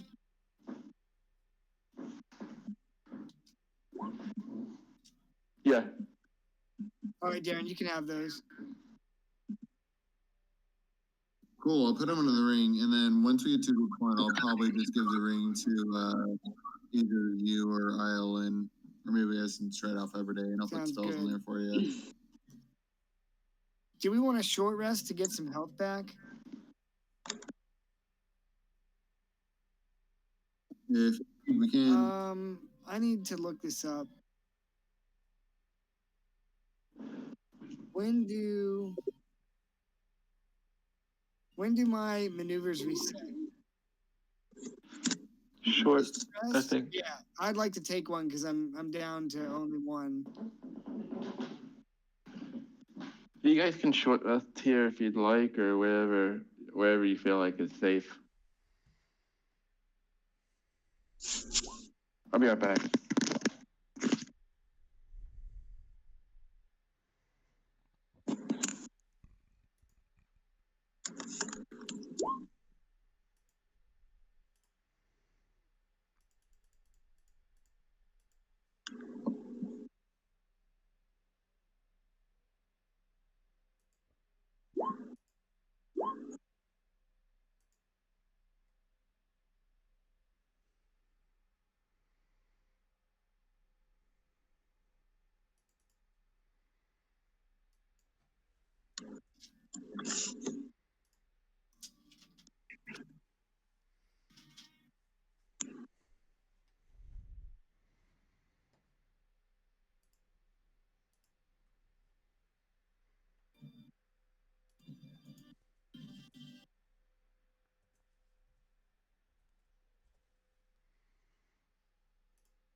Welcome to another episode of Food Review.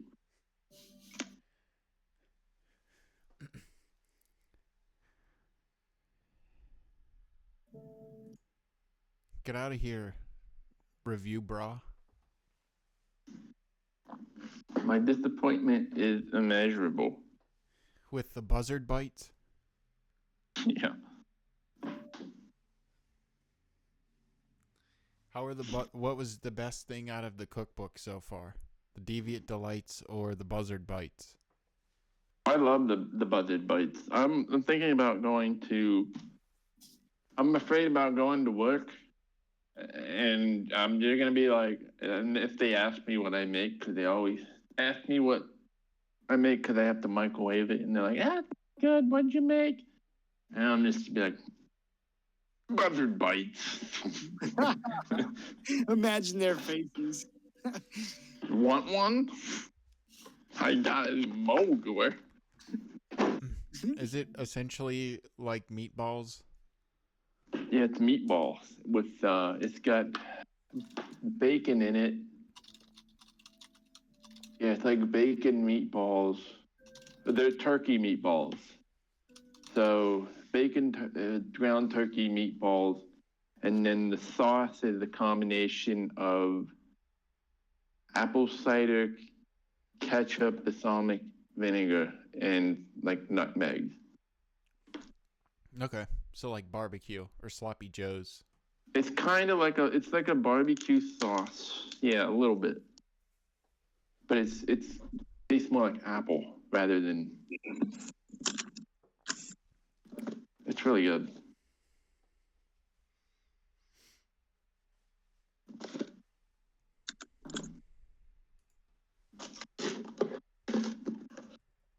There's a page in it that's like make 5 recipes from each category, and then you get an achievement.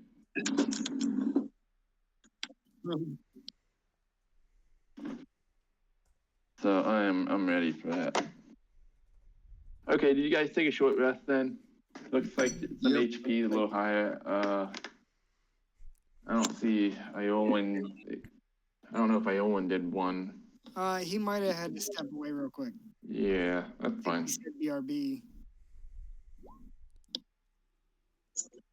Okay.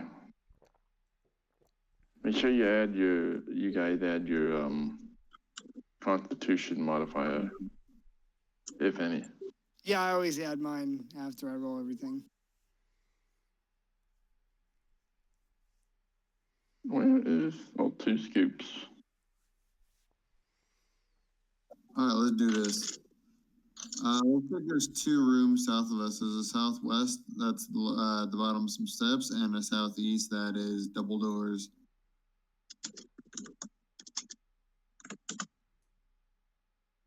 You also have doors over to the right as well. To the right in the room. In the room with the well. Oh, over here in the corner. I missed those. There's those. Yeah, there's a few more doors that you guys would know about that you saw, and for one reason or another, you haven't opened it.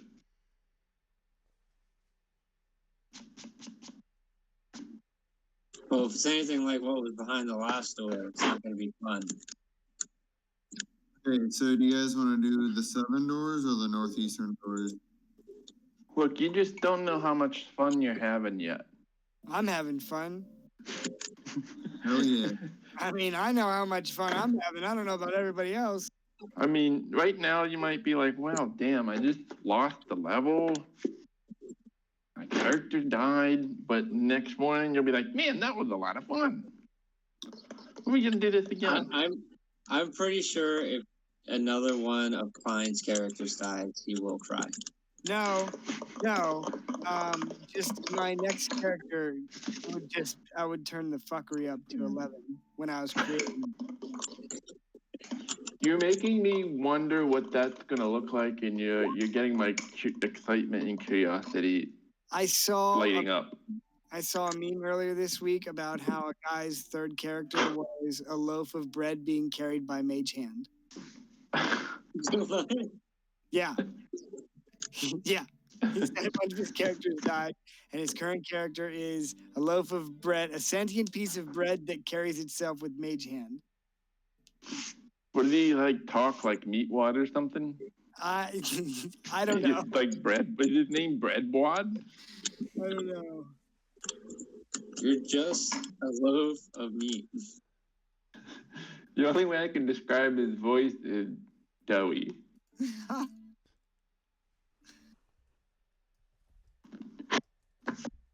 He's the most don't be fooled. He's the most diabolical party member. He's chaotic evil. He backstabbed everybody. He smothered them in yeast.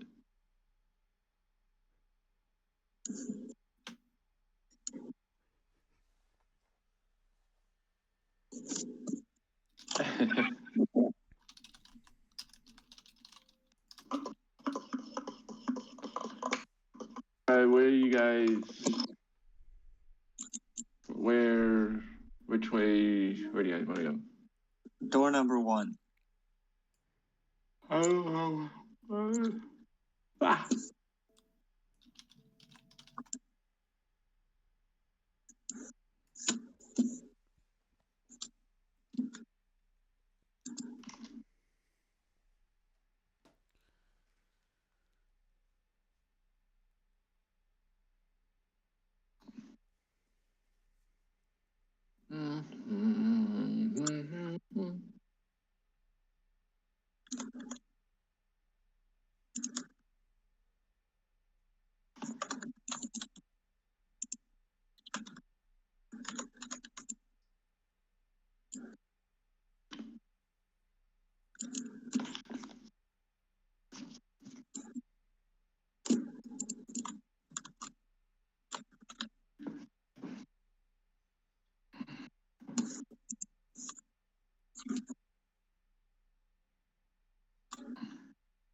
So I guess we're going in this door.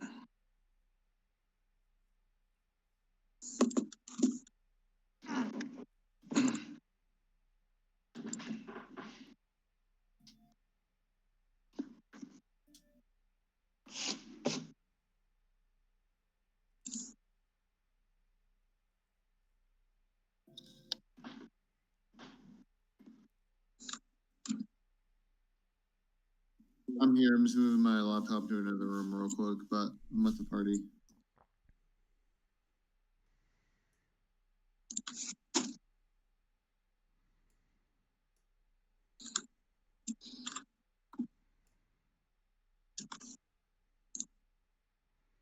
Let's see what that is. You want to go on this one?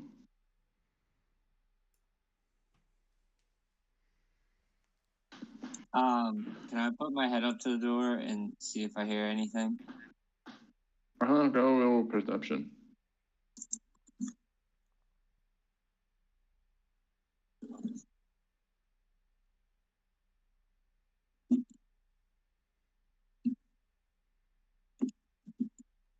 You hear the occasional crackle and pop.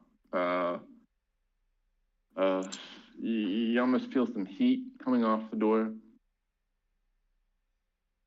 It sounds like there's a fire or something. Or wood burning. So I'm gonna let the party know that I hear a fire behind the door.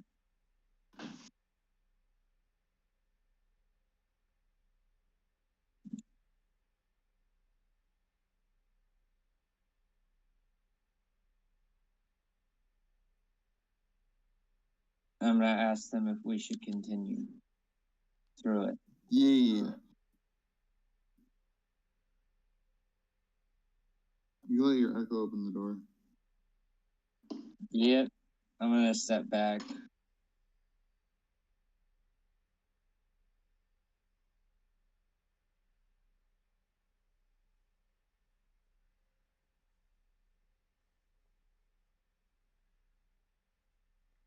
And I'm gonna let my echo open the door. Okay. You're gonna open the door. You'll probably see in here pretty well. It's well lit. I'll give you the whole room. I'll give you the whole room. There are actually some fireplaces. Some of the fires are kind of dimming down a little bit. Looks like they need some more wood put on them. Looks like there are, I'll give you a description here.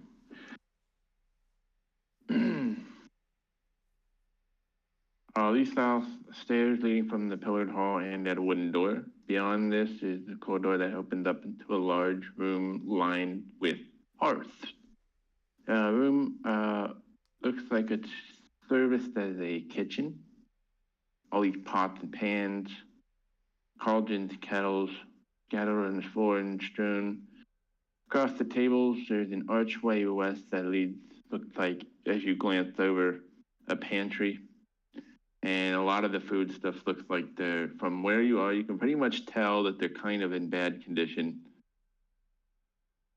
And also, as you enter, you start hearing this really large, suddenly this scraping sound. And the two big wooden tables start to shudder and begins to move and head right towards your shadow.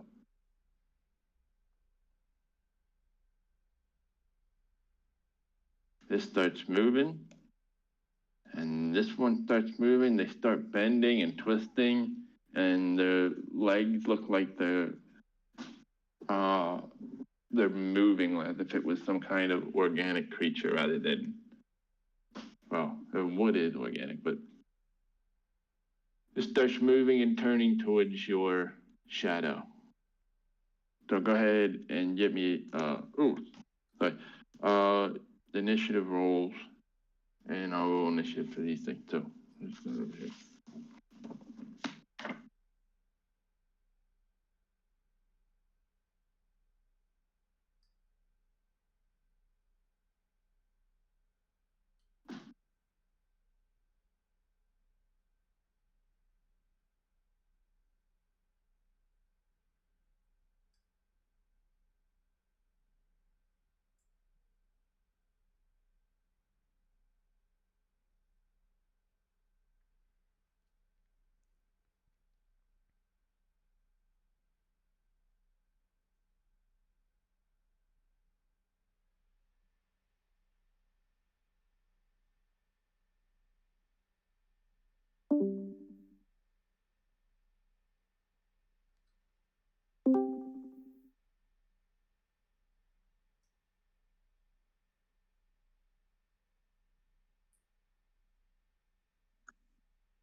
I probably need Krask and Yolan.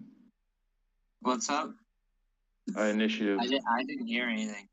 My bad. Yeah, so initiative for Krask and Yolan. I think that's all we need now. Why's everything everything trying to kill us in here?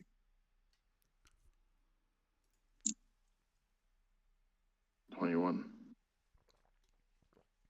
Alright, Yolan and then Krask. What'd you do? You got these tables lurching after you. The tables? Mm-hmm.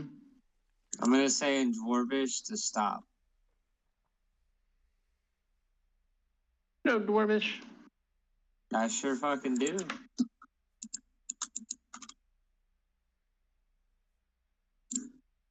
Okay. I feel like this is the magic carpet all over again. Hey, I also know Dwarvish. The Grandmaster of the Shade in this age is a dwarf. Isn't that right, Darren?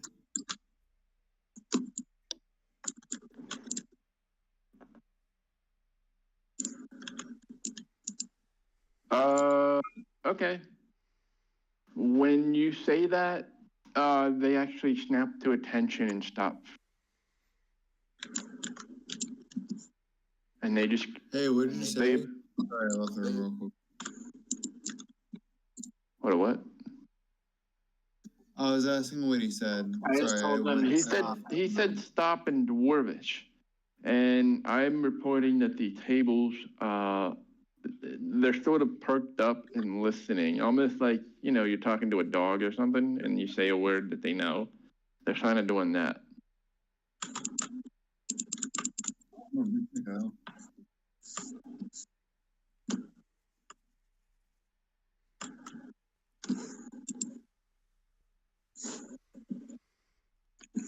I'm gonna then command them to be at ease in Dwarvish. You're telling them to do what again? Like, at ease. Like, like you salute a general and then they say at ease and you put the salute down.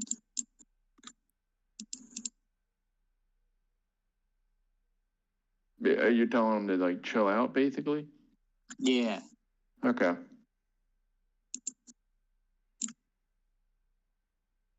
Okay, they're sort of, I don't know. You're looking at them through your shadow, so, they're sort of just waiting for whatever's happening next. They're not lurching across the room right now. They seem to be placated to some extent.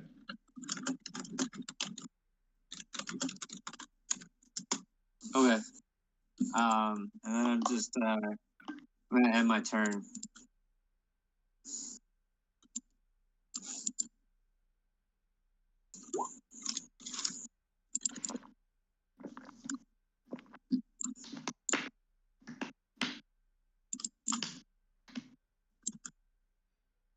Correct. It's your turn.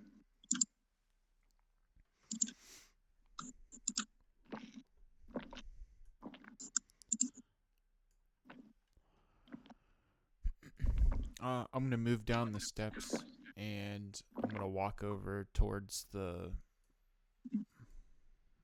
right, my right, to this part of the room and do a perception check.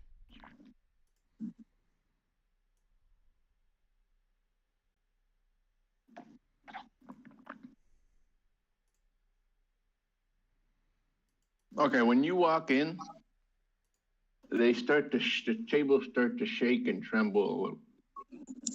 You don't know if they're agitated or frightened or angry. Okay. You do a perception. They don't move yet. They seem to be staying in place. So you do a perception check.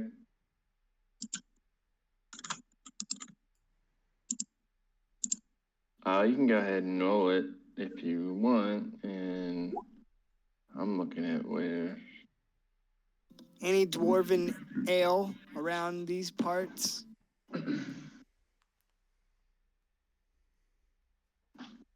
So It looks like somebody went through here recently and tried to pick things apart. Some of the bags look like they're opened or dumped out.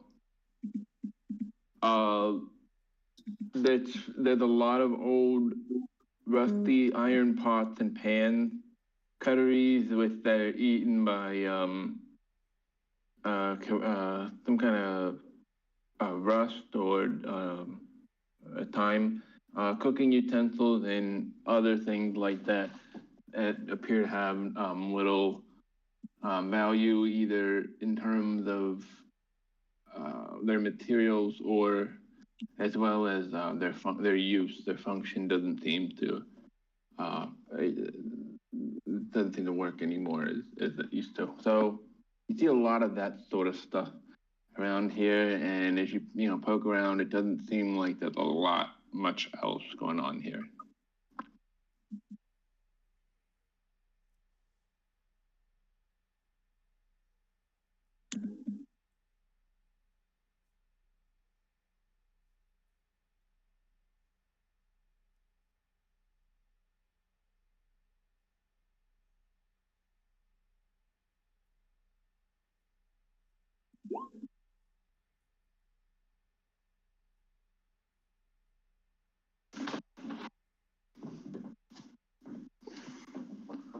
If you're not doing anything on your turn, the table is just going to kind of shake at your presence, the nearest one, and then it would be Leofric's turn.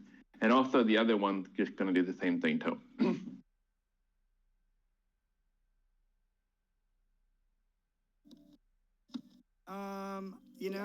I don't really know, so I'm just gonna look around.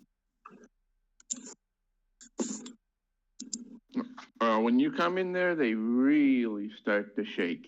Well, I also know Dwarvish, so can I repeat the same command as Eolin? Sure. Okay. What did he roll? What did he have to roll for that? He didn't roll anything. He didn't roll anything? All right. Well, then I'll just repeat the same statement that he did and tell them to be at ease or whatever. Okay. They hear it. You can tell somehow that they know what you said. The Arvo Nightbane is the current Grand Master of the Shade, and he is a dwarf. So it helps to know Dwarvish. Very well. I'm gonna, I guess, roll a perception check to see if I can find anything. I'm looking for some beer. Why you Some need beer? Because I'm thirsty.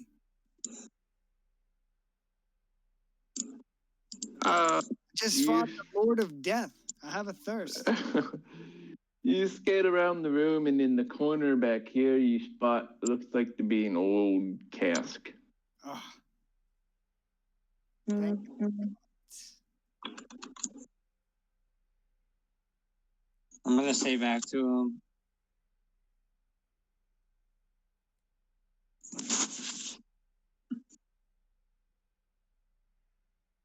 What are you gonna say?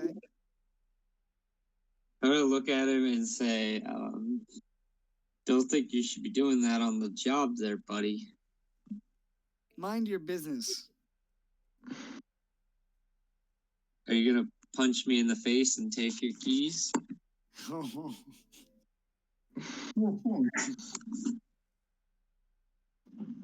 Yes.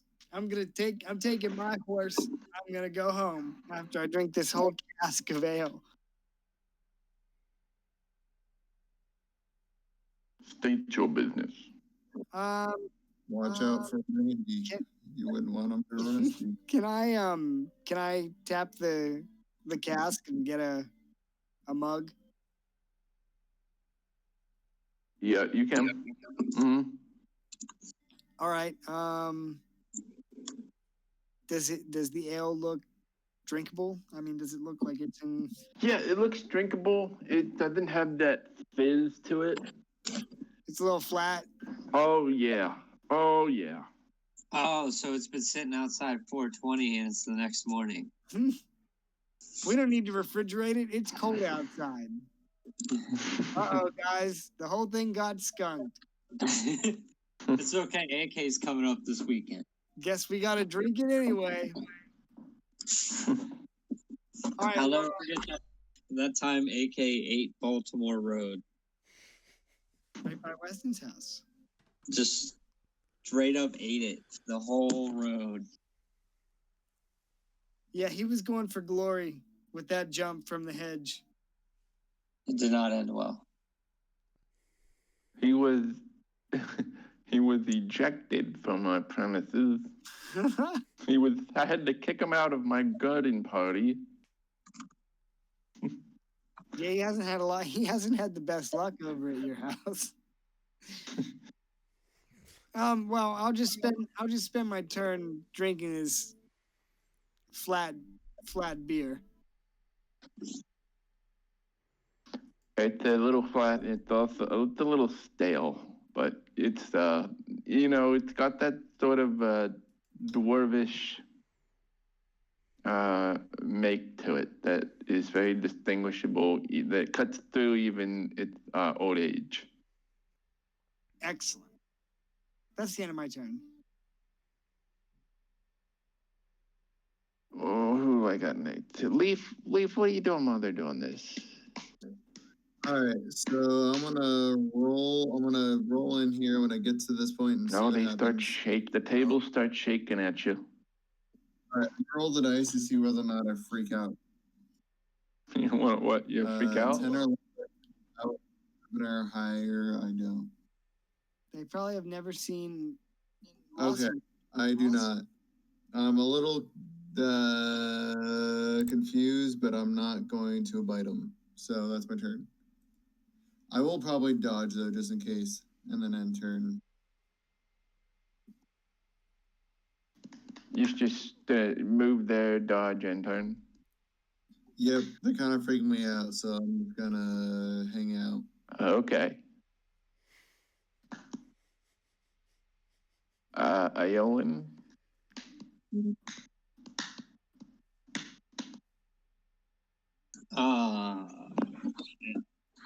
Hello. Do I see anything of? Can I do a perception check to see if there's anything of value? Sure. I see nothing. You inspect the room, and it appears that the whole room is valuable. The entire thing. Table. I'm gonna look at them and say, "This is all mine now. You leave."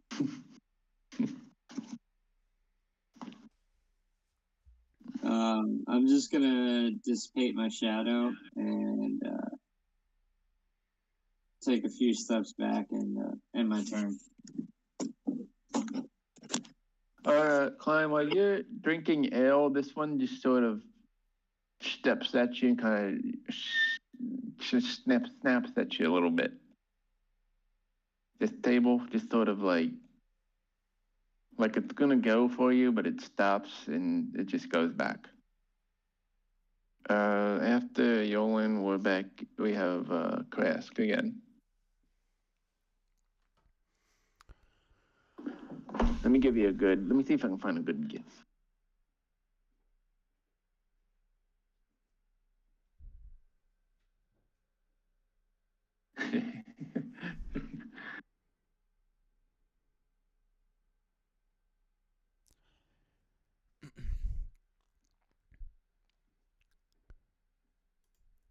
I'm gonna go over and inspect the fireplace over here.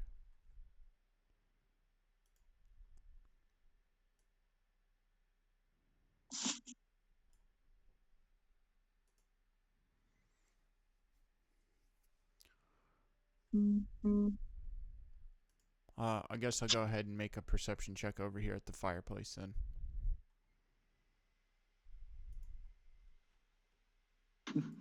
Okay. BRB. The fireplace looks like it was lit maybe a few hours ago. It needs more coal or lumber or whatever they're using. It just appears to be a regular dwarvish fireplace. The tables are really snapping at you and showing their teeth.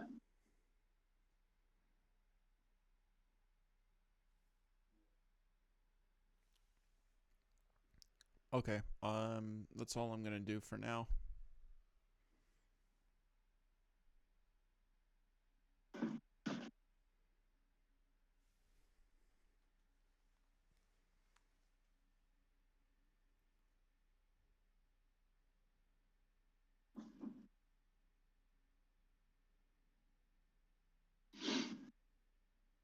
These tables are gonna kind of drift back and forth and just sort of,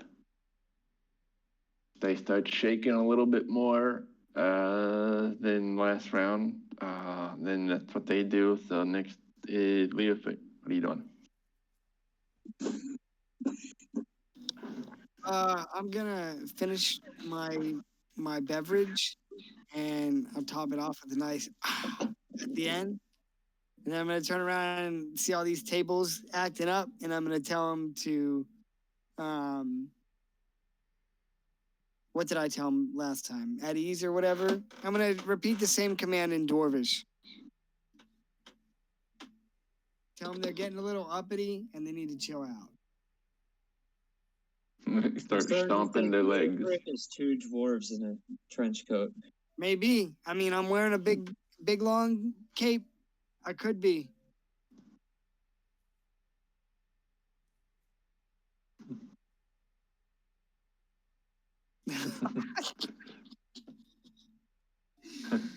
Wow. That's like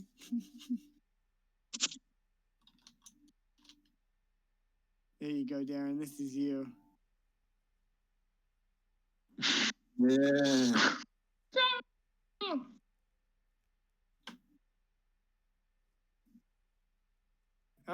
Yeah, I mean, I guess I'll end my turn after that. I mean, did we look over here? I don't think anyone has yet. Maybe we should check it out. All right. I'll go ahead and go over here. Can I roll stealth check?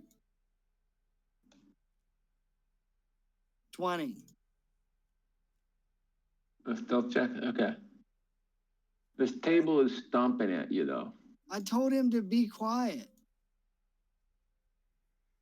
I'm gonna come over and lean down and whisper to him. You just wait right here. I'll be right back. In Dwarvish. I'll tell him that. Okay. I'll come back in a minute. If these tables are like dogs, then guess what, guys? We're taking the tables to fight the giant. They're like dogs. They might bite my face. So yeah, let me give you a summary here. You're rummaging through some really old supplies, and most of which is spoiled. If you're looking under stuff, you're pulling up empty bags. You're pulling up moldy potatoes. Stuff that's starting to. It didn't smell bad when you walked in there, but if you start disturbing stuff, it just starts smelling worse and worse. Okay. Some rats might be scurrying around, that kind of stuff. Is it more the same in the back room? Uh-huh. Yep. Can I just make a perception check? Just to be sure. Oh, nice, 20. You hear probably like a nest of rats in the corner. Which corner? In the south west corner. Yeah. All right, well, I'm gonna go back here. And I'll pat the table as I walk by. And I'm gonna tell my companions that there's a rat's nest in the back corner, and that all the other supplies in the back storeroom are spoiled.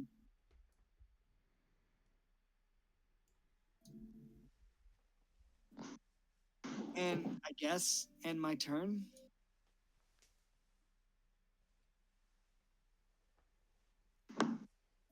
And I'm gonna BRB bio.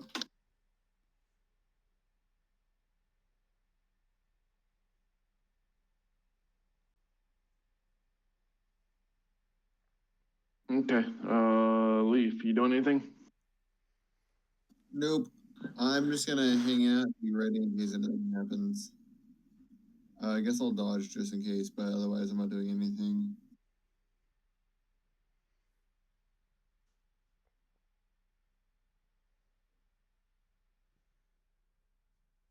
Ayolan? I guess there's not really anything to do, so I'm gonna head over to the next set of doors over here, and then I'm just gonna wait until they're done playing with the rotten food. I'm gonna look at them and say I wouldn't eat any of that. That sounds good to me. I'll follow on my next turn.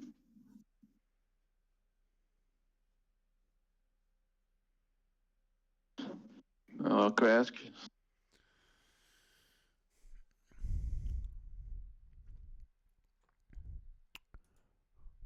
I'm gonna go ahead and move over towards the other side of the room and do a perception check.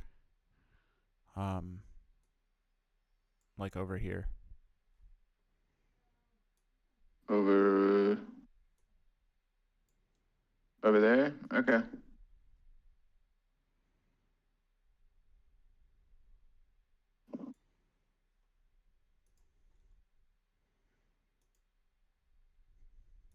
$24. You find the black razor.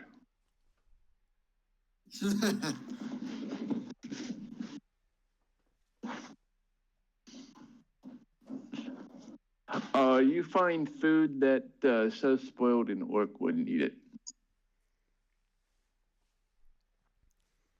Okay. I'm gonna go ahead and this table is kind of scooting you back in here, and it doesn't seem like it wants you to leave the room after you went in there. It doesn't want you to come out. It's like if you come out of there, you're gonna get it. all right. I'm gonna put my nose up in disgust for the spoiled food and the smell that it has, and I'm gonna start giving the table a little bit of an intimidating glare, and that's gonna be it for me on this for this turn.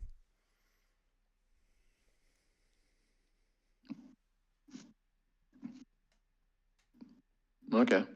And after Crest, we have these tables start to scoot around. You start hearing them more. They're much more audible.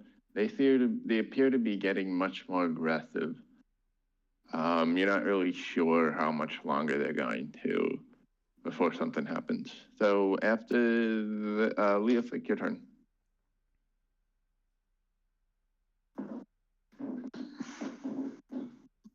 Doing AFK, I'm not sure if he's back yet. Yeah, I thought he stepped out or something.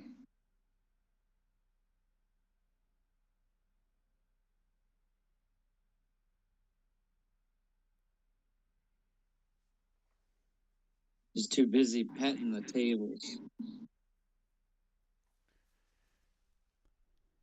Well, I've seen some people do some worse things to tables. That's why they don't like Klein. I don't have any recollection of the events.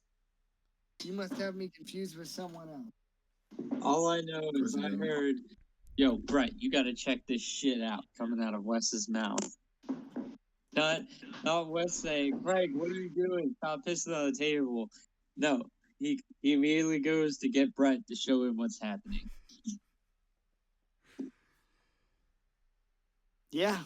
It started with the exact same thing that you're doing right now in game. You're right. You're exactly right. It ended with him dropping a Milwaukee Special Reserve Ice on the ground. That's when that's when you guys should have been like, okay, go to sleep. But instead you assholes were like, oh, fuck, you gotta drink. You gotta drink that. Come on, don't be a bitch. Drink. Yeah, but see, the thing is, like, you should have drank it because, like, it felt perfectly straight up and down. It was a As if you sign. set the can on the ground. It was a sign. What'd you say? It's your turn, Clown, by the way. Oh, it's my turn. Sorry, I was in the restroom. I don't know. I feel like we've looked at everything in this room. In case you missed it, the table started getting a little more crazy, and we're not sure if they're going to be indisposed The for tables? much longer. Well, okay. I'm going to go ahead and leave. Unless they want to get peed on. They heard that. No, I didn't say that out loud. They heard that. They heard your thought. No, they did not. You don't know that. Oh, so not only are the tables sentient, they are also mind readers. Whoever They made have whoever made telepathy. the tables is a real dick. Why would you give your table the ability to So they don't get peed on. I told you I don't know anything about. They're afraid that someone can drink too much ale, and then things happen. It's not as potent. It's stale ale. Doesn't It the sounds like alcohol a content go up type as the of. yeast ingests the sugar as it's sitting there? I don't know. Do we want to leave? Because I'll go ahead and start making my way out. I left like 2 turns ago. Yeah, well, we'll hang out there. Yeah, I'll leave. I'll say, see you later, tables. You guys be good now. Don't make any messes. End my turn. Leaf. I'm going to take a step towards the door, but I'm going to hang out just in case they come after Wes. So can I hold... I guess I'll stay here, and I'll just hold my action. And if they attack Wes, I'll charge in, and if they don't, then I'll just follow them out the door.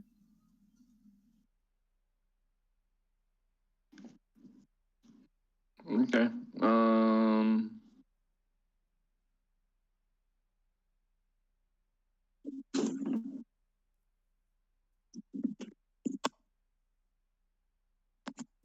When you've moved out of this room and you've gone over here, right? Yep. Do you want to go in and look around, or what would you like to do for your turn?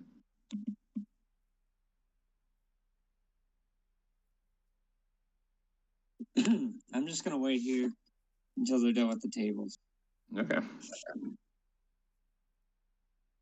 Grass, it's your turn. What are you doing? I'm gonna go ahead and I'm gonna roll an intimidation check to get this table to back off. You're gonna tell them they make some real good firewood. Yeah, I'm gonna start like brandishing my lance a little bit, have it start to sizzle a little bit, and start 24. You should use your lance to draw a dick in the table. No. It would be the intimidation check would be a 23. My bonus is only +4. Okay. Whatever you did to them, he made them back away a little bit. Sort of like made that one scuttle back a little bit, and they stopped stomping their feet for a little while and were watching you carefully. Put your chewing gum on the underside of the table. Oh, you don't want to do that. That's gonna be the end of my turn then. The end of your turn? Yep.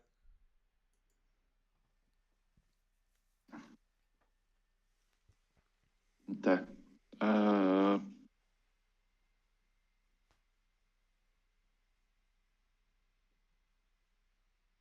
The blue tail is gonna come over here And he's gonna kind of stay away from Crash, but he's gonna go over here towards Dino San.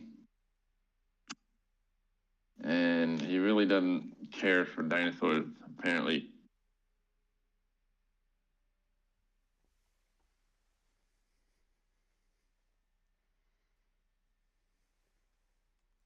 He's just gonna, okay, so what he's gonna do is he's gonna slowly walk over here carefully, and then he's suddenly gonna ram into you. He needs to roll at disadvantage because I dodged. Okay. Miss. Oh, thank God. Miss. He's trying to push you out of the room or something.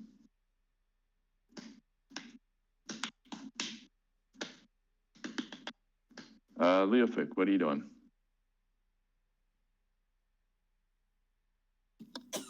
I'm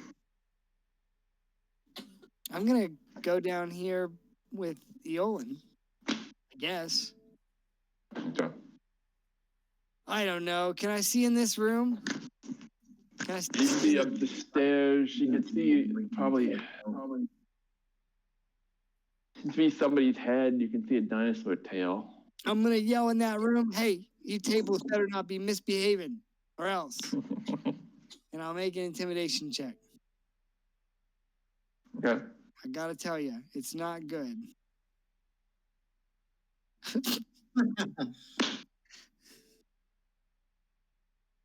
I must have forgotten to give them treats, so they don't give a shit.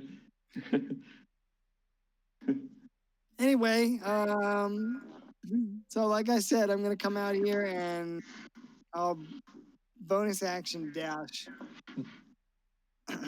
Dash over here to Bubby. Okay. Good luck with Okay.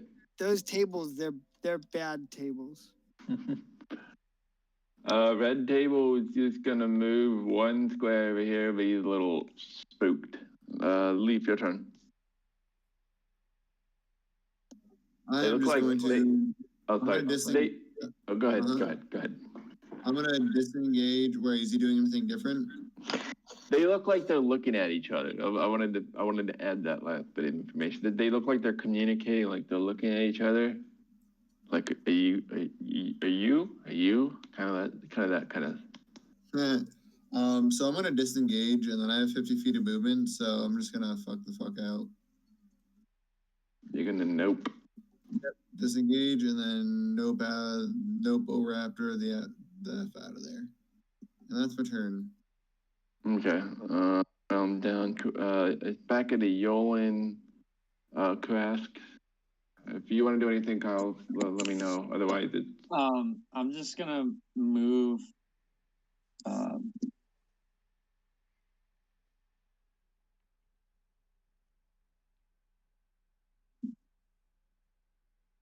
I'm just gonna move over here because I hear the commotion. And my turn.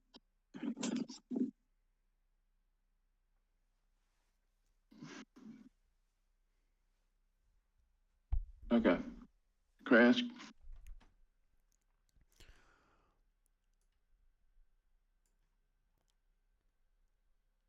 I'm gonna follow suit and leave the dining hall.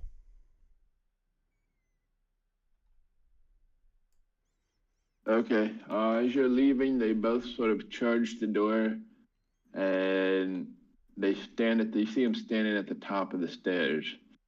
Like, you better not come back in here. Guys, they're on to me. They know that I'm stealing lunches. It's okay. Just be really nice to the cashier lady. Yeah. You just gotta be really nice to her every day.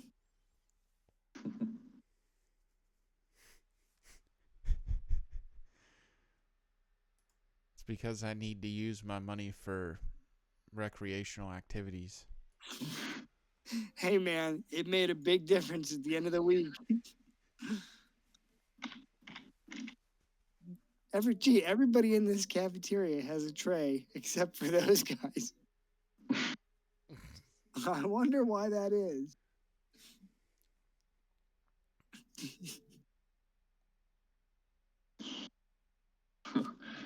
I'm not hungry. Get me a cigarette. Okay, you guys can. Mr. Mag smokes again. You kids are the reason why I'm smoking again. Is that the end of Yeah. combat? Yeah, they don't appear. You know what? I'm going to give you guys experience for those tables. Just because that was ridiculous.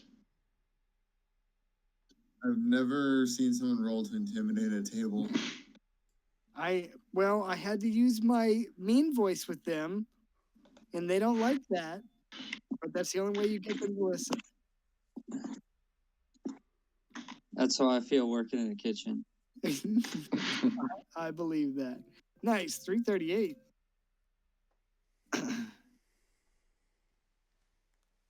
Yeah. If you go in there and kill them, you won't get any EXP. You can do that if you want, but that's what you get from them. Okay. So if they're sentient, do you think they would like to come on an adventure?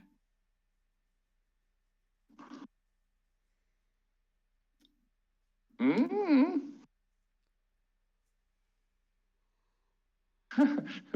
Oh God!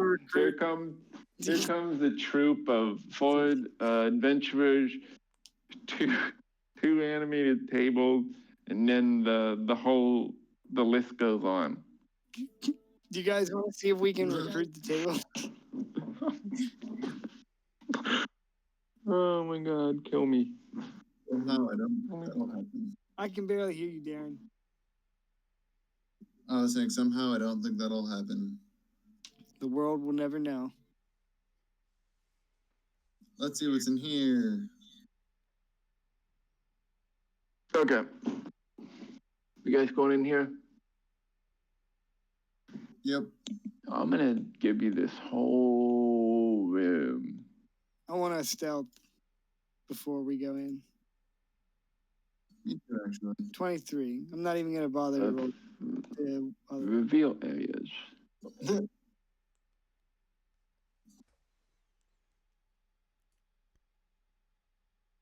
Maybe I should. Yeah.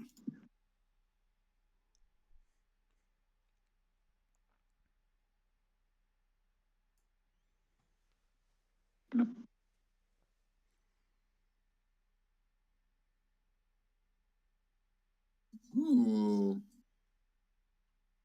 There's enough light in here you can see what's going on. Side note, it might be worth, if you don't see anything immediately in this room, it might be worth checking out the other two side rooms you haven't done yet. Or I guess I might as well do this first while we're here.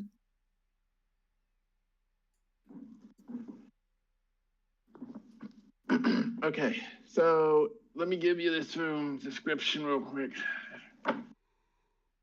This is obviously a forge.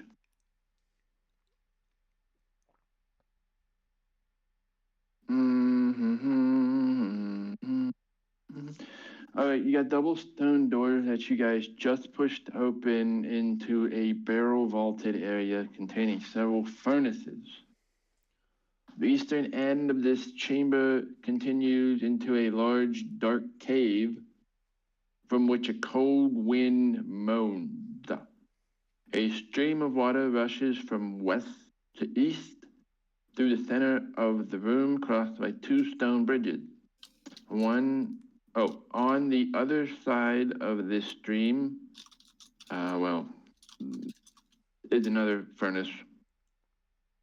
So there looks like there's a roaring, or not roaring anymore, but there was a forge. It looked like the Dwargar that you had encountered earlier were doing something in this room, and whatever white hot blades were being beaten have now cooled into a dark iron color. Yeah. On shapes that look like anvils. So this looks like it was the old forge.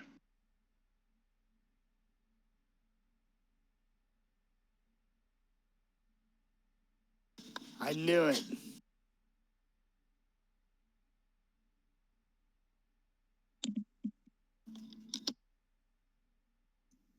Take a look around.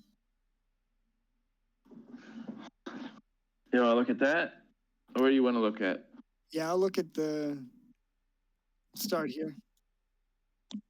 Okay, so that is a remarkable forge. Much different. The other ones you kind of get, if you look at them, they look very usual and normal. This one, the door guard don't look like they were doing a whole lot of work in. It seems to be like it's very cooled or cooled off. So let me see here. Um, it's a cold forge.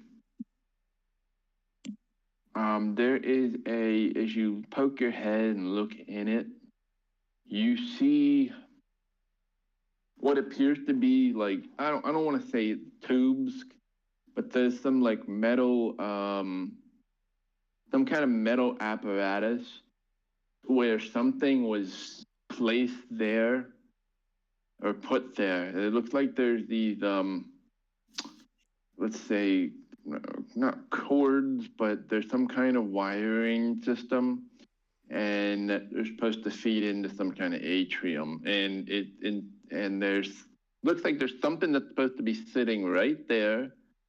And if you know any anatomy, it kind of appears to look like it would be where a heart would be, but instead, in that kind of in its place appears to be some other items that catch your attention, though. What do they look like? So there's some other things stashed in there. It looks like some coins. Okay, here's what's in its place. So yeah, it looks like some kind of something very specific was supposed to be there, and it's got 320. In its place looks like stashed is that.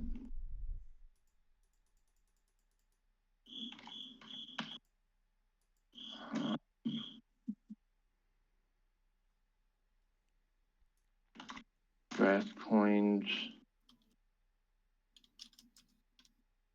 There is a gold necklace set with ruby stones.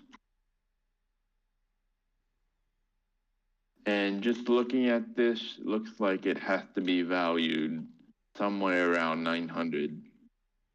All right, I'll hang on to the necklace. We can sell it when we get back to town. And there's a potion with a giant toenail in it. Nice. Excellent. All right, I will. I'll take that, but I think we should give it to Green Man here. I agree. So Karask, you can have the giant potion. Okay. So Dave, there's no heart of the forge. There's items there, but no heart. Yeah, the heart seems to be switched out or missing. There are items inside though, and that's what you find in its place. So this looks to be, to give you context, this used to be the original forge that Derngeddon had worked in and produced his works in it before they got driven out by orcs. Where it doesn't, so the forge appears to be cold, and where the heart is, you don't know, but you know that if you got it, it would likely get fitted into this spot, and then the weapons would be able to be forged under his smith work once again.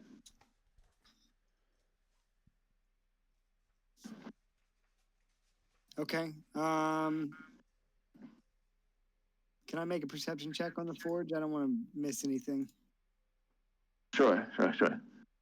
You clean it out. Okay, so you are absolutely certain that you have examined every detail of it and have cleaned out everything that was in it, and you have a pretty good idea of the size or shape, you feel like you'd be able to recognize the heart once you see it.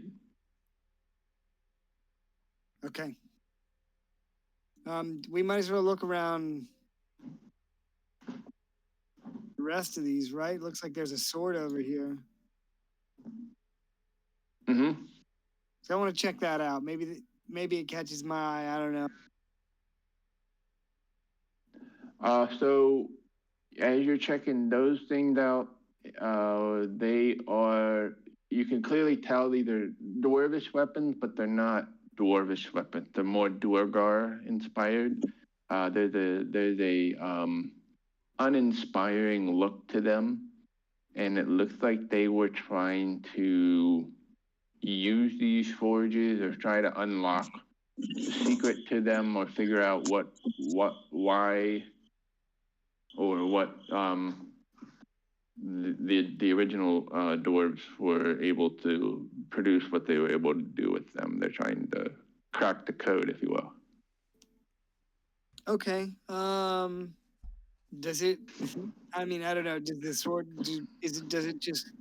Does it look like a +1 long sword or anything, or just a regular sword?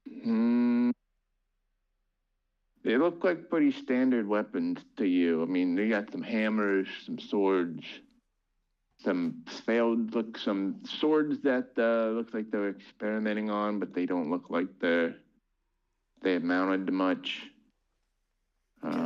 Just some broken weapons here.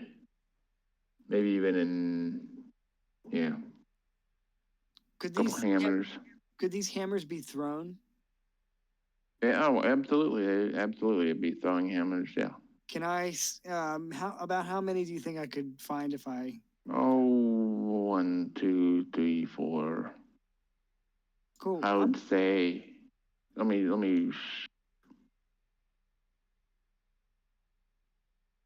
I'd probably find 7 of them. Okay, I'm gonna snag them. I'm gonna put them in my bag. Okay. And I'll look up how much damage they do. I'll let somebody else through the room. Dave, is this a tunnel or is this a wall that just stops here? Yeah, that's the end of this passage, and that's the wall, and you see the water. Which way did I say it goes from? You're from west to West to east, right? Yeah, so it is coming in from that direction, and then it is going over toward this chasm. So that's about as far as you can get without falling in the water. All right, and same thing over here. There's not like a tunnel or anything like that. Nope. Okay, I'll check all of these just in case. I'll peer into these holes and just make sure there's no crevices or anything. He's jumping around. Jump around. Yeah, this is the part that turned into a cave, a natural cave, and then these are actually waterfalls. I hope they look like waterfalls.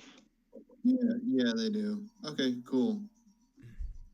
So yeah, it just runs off and falls down below.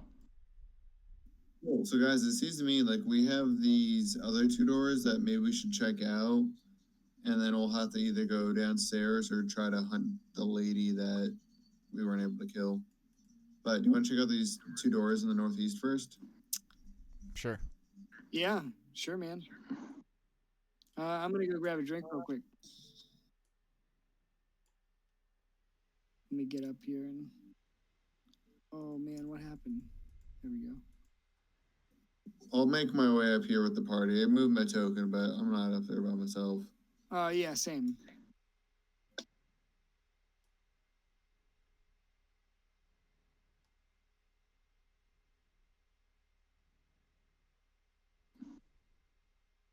Okay, which of the doors you want to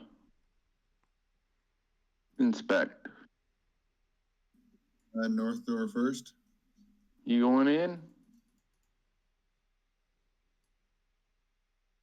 Wow. I can go in. I'm stealth. Oh, will you look at that? What's that for? So you go in here and looks like there's another body. Clutching in its hand is a semi-precious stone. It's a sapphire.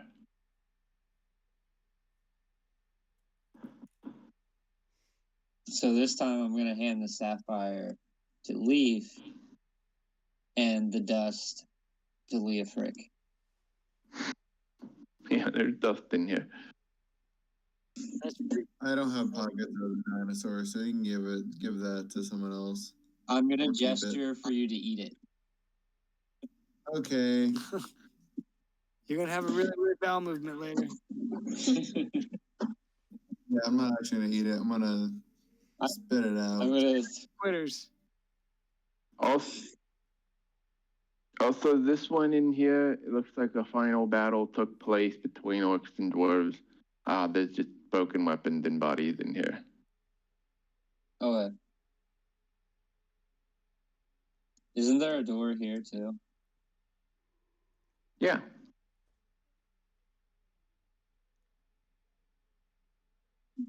Well, it's behind door number 3. Door number 3. It's booby trapped, and I need to make a dexterity saving throw. What do we got here? Okay, so when you open this one, all right, who's opening this door? Okay. Yeah. All right, you open this door, and it looks like this room was once a library or study. Bookshelves stand up against the wall, piles of books rest on a reading table in the middle of the room.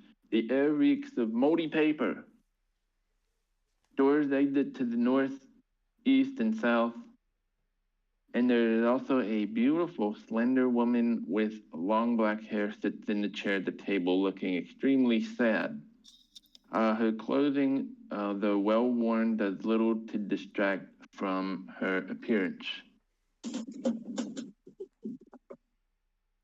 No, I don't trust this bitch. Reveal the room.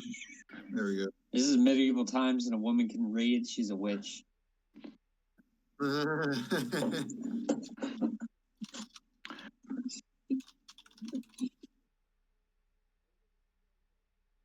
Okay, I gotcha.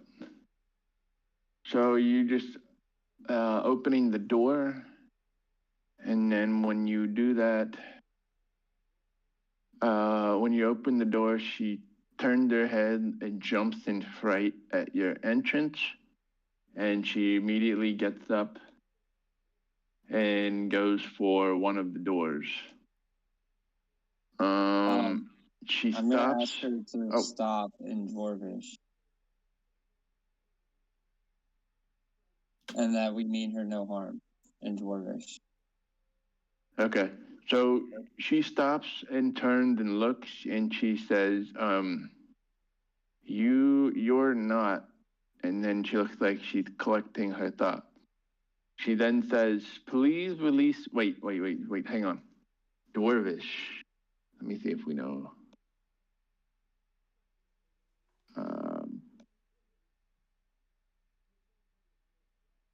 Let me see if Dwarvish does anything.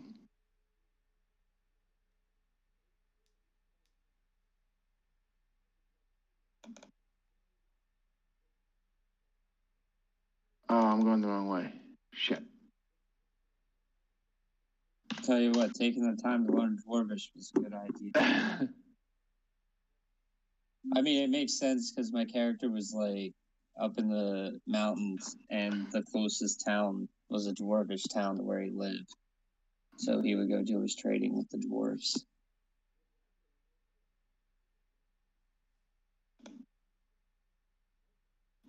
Yeah. What we got?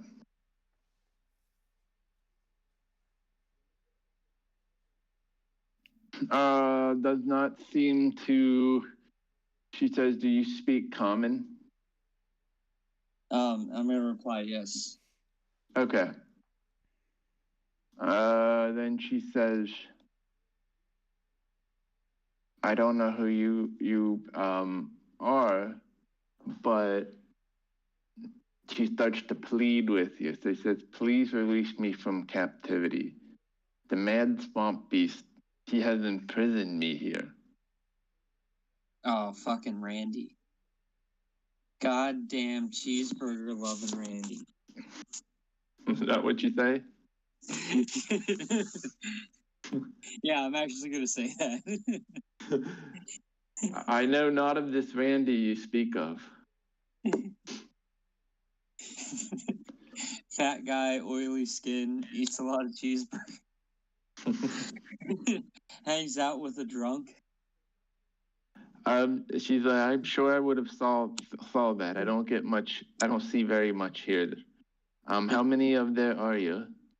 So I'm gonna tell you that there's 4 of us, and we seek the heart of the forge, and we will help release her if she can give us any information towards it. Okay, are you guys in here? Or is it just Iolan? I'll slip in, but I'm stealthed. Okay. That's the only way he gets it in. Wow. Okay. Yeah, I just go for the reckless poke, man. Jesus. Yeah, you gotta go for the reckless poke.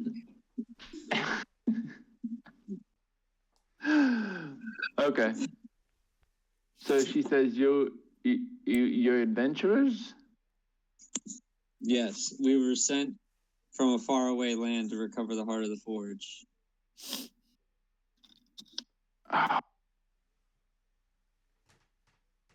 She says, I know what you speak of. Yes, this place is legendary. The legend of Kundakar. The forge was once the crown jewel of this place. She starts to tear up. I can tell you all about I can tell you about sorry, my word, there's shit tonight. I can tell you about the heart, but she starts to sniff. I don't know if it'll do much good. I'm gonna ask her why is that. So tears start to streak across her face, and she says while sniffing, says, I'm also an adventurer. But my plan wasn't to end up stuck here in this way.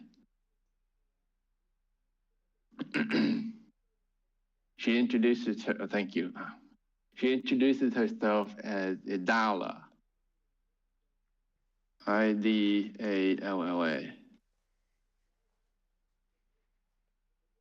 I'm gonna look at her and I'm gonna say, we will not end up in the same predicament. We have a dinosaur. I'm gonna gesture at Leaf.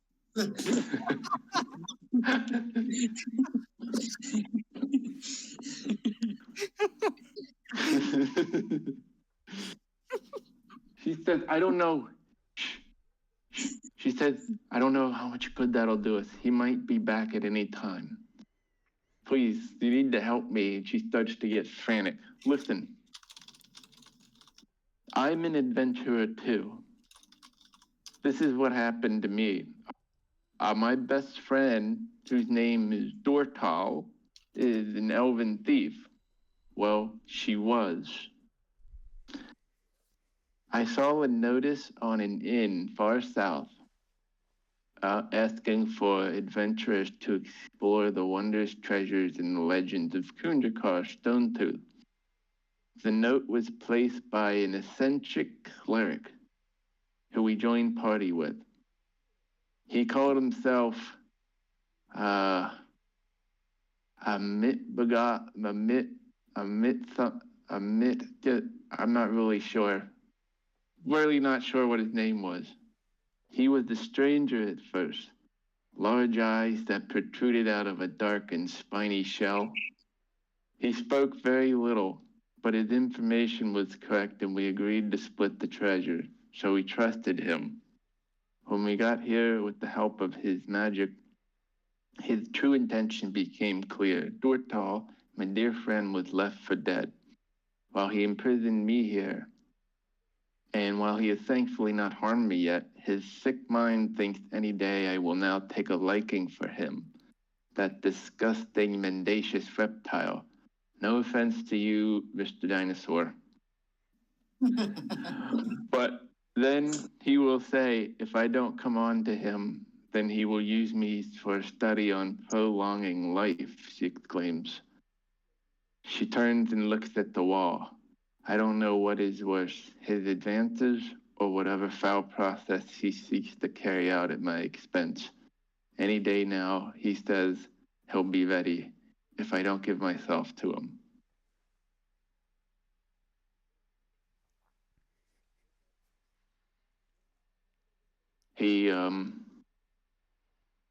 I believe he lives somewhere below this area, and that's not all, she says. She also offers this information. Her voice drops to a whisper. An ancient black dragon lairs right below, the foundry as well. I suspect that the cleric is communicating with the dragon. Maybe he is a servant of him or worse. The dragon serves him, and perhaps the whole time this trip to Stonetooth was an elaborate trap. Her eyes, you see tears start to sprinkle on the floor near her feet, near her shoes. So she turned and then looked at you. She turned and then goes in the corner, and you can only imagine that her face is wearing the expression of a tormented heart. I'm gonna ask her how long she's been here. She says, been trapped here for almost a month.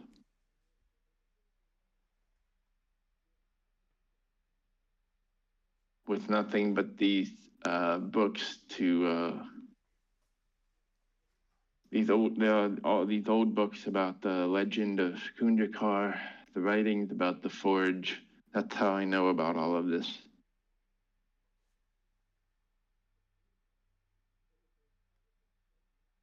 Can I make an insight check?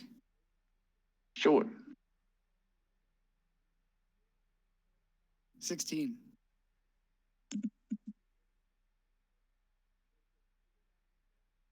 With a 16.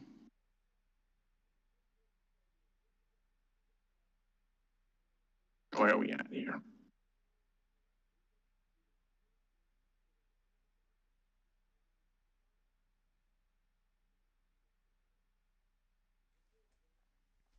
Seems like she is.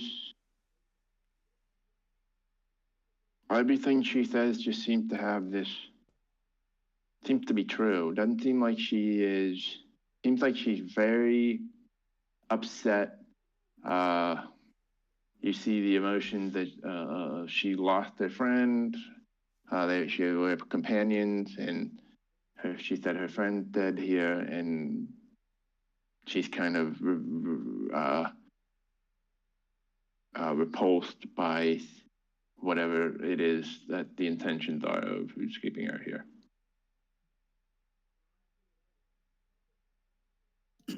Okay.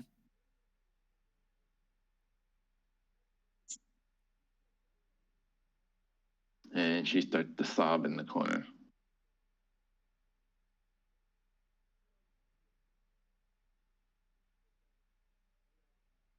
Can I take a peek at this book? Mm-hmm.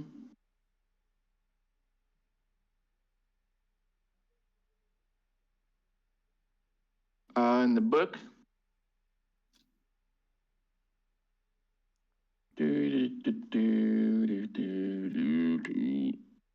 it's a scholarly record, and it is actually talking about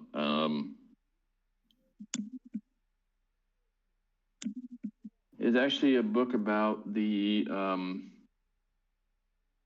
story of it looks like it's the story of the hearth forge. I'm gonna take it. Okay. Can I take it? Yeah, you can take it.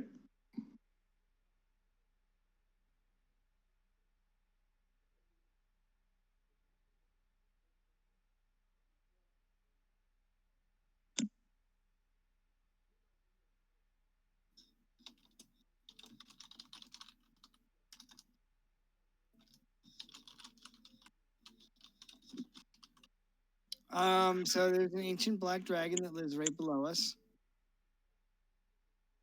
Fun. I think that's bad news. Yes, she says. The Duergar were deathly afraid of it. Huh. She says. Good tentative. She's, There's any Dorgar she- left. Might be able to get them to fight the dragon with us. That's Sorry, fine. Dave. She says, I think that's why they were growing frustrated here. They were trying to accomplish they were trying to recreate the forge, but they weren't able to for some reason. And anytime they went down below, they would have to bargain with the creature or not return. I heard them talking. What kind of a bargain is that? What they wanted, I don't know. Some of them said that they watched their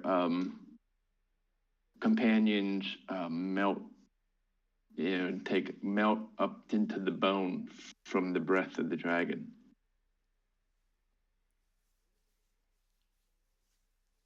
Oh, is that all?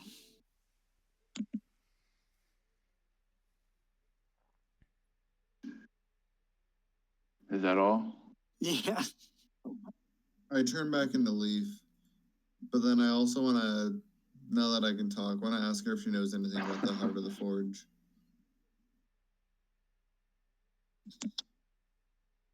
She asked if anybody has food.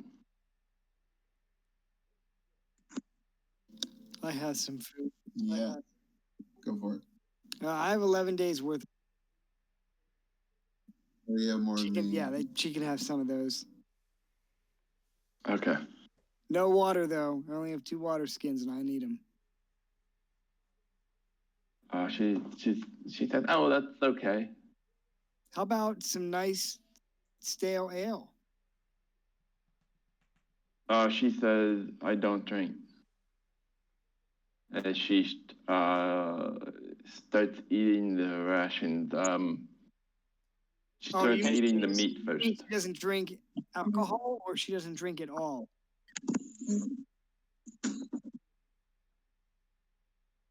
Well, she says, boy. well, I'm not very thirsty, but I don't drink alcohol.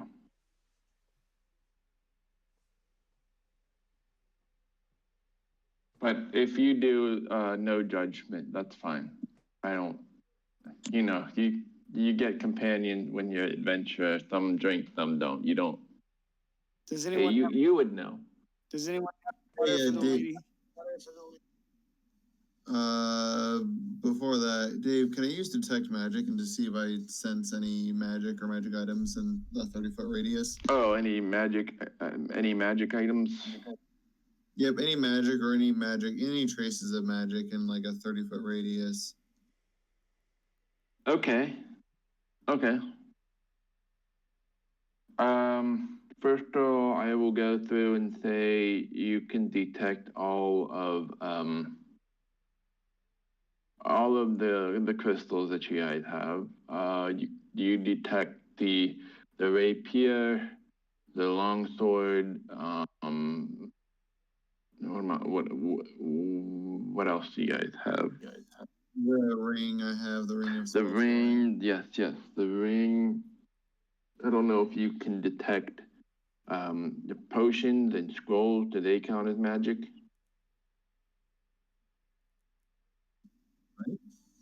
But is there anything that we're not carrying or any traces from her?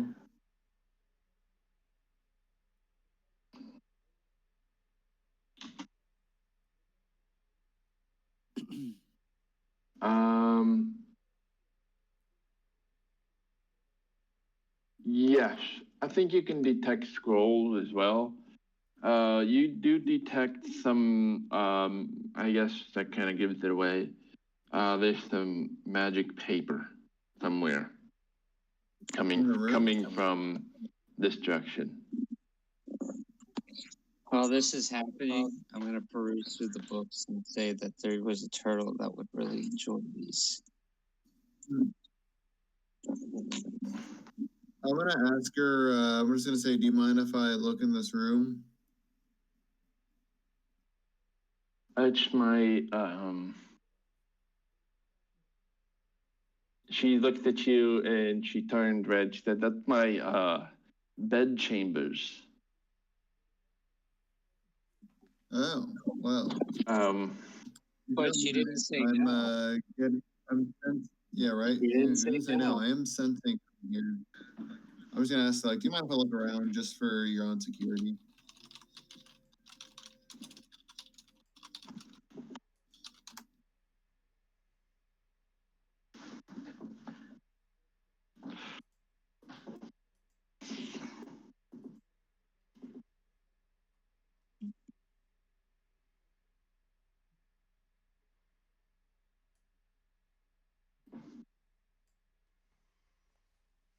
I'll just tell her that.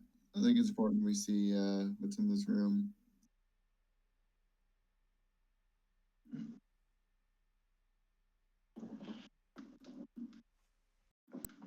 Um, she she said she's not sure. She starts to look uncomfortable, though she's not sure exactly how to respond. And she says, "Whatever you deem necessary." Can I just slip in there? I'm stealth. Somebody can just distract her, and I can just hop in. I'll open the door if you want to slip in.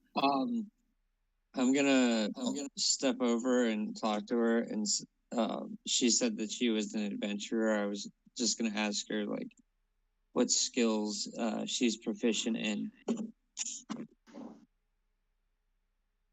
And then I'll go in. Oh,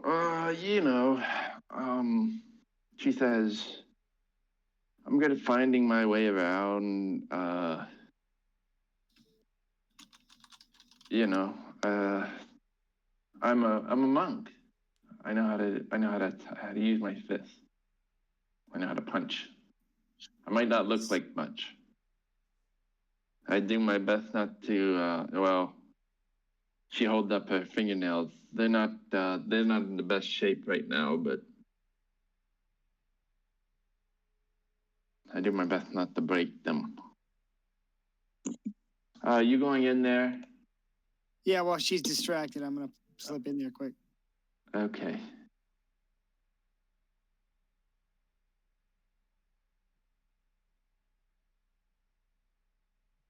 So there is a bed chamber, another desk with some papers on it, a chest, and some broken wood, and a little bit of dust.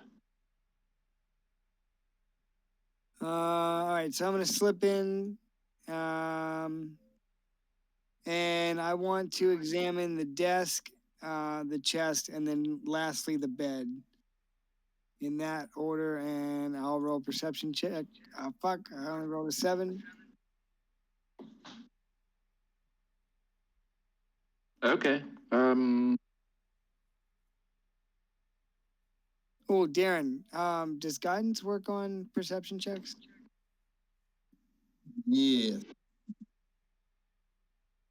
It's very moldy and stuffy in here.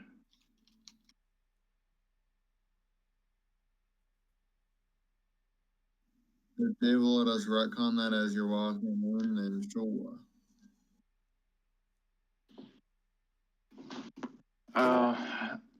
So you go in here and you find on the table you find drawings. Looks like she would draw. She got bored and drew in here. There's different colored pens and pencils. Do you want to search the whole room? I want to thoroughly search the desk, the chest, and under the bed. Okay. Is it a book?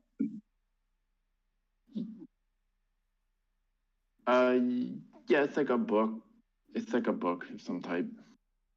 I'm not even gonna hide at this point. I'm just gonna yell into the room to just. Actually, I'll just follow him. I'm gonna go in and just tell him that I sensed. Tell him what I sensed about the magical papers and possible scrolls. So we should really search these papers. And then I'll look as well if he'll let me.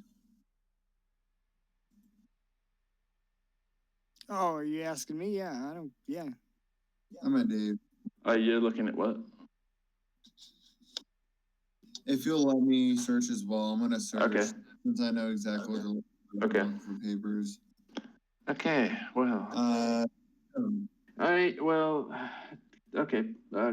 Klein, you go through. You search the chest. The chest is full of clothing. It's not really properly folded. It's just kind of rolled up and wrinkled. There's nothing really remarkable about the bed. You find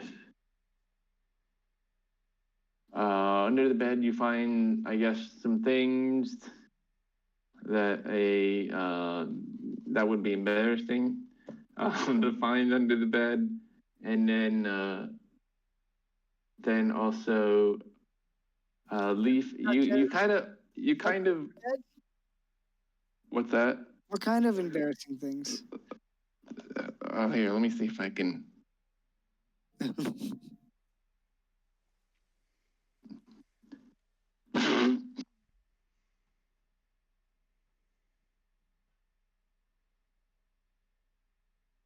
Okay, maybe one of these. You find one of these.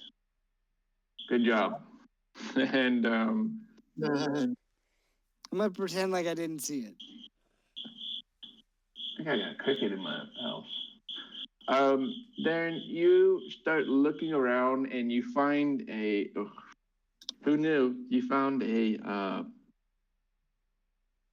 secret compartment in the wall. You open it up, it's got 110.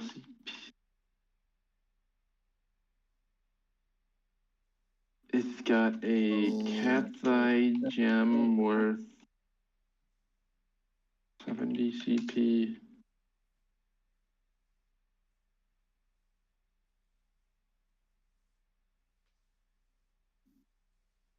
And then it also has a couple of scrolls. Alarm, disguise self, enlarge, reduce, and shield.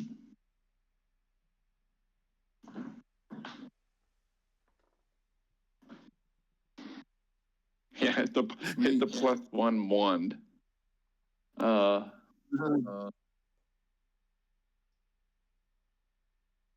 It's for a warlock, though. I don't think anybody is a.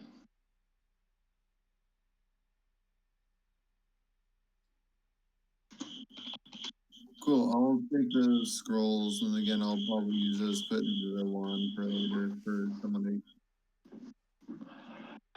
Okay.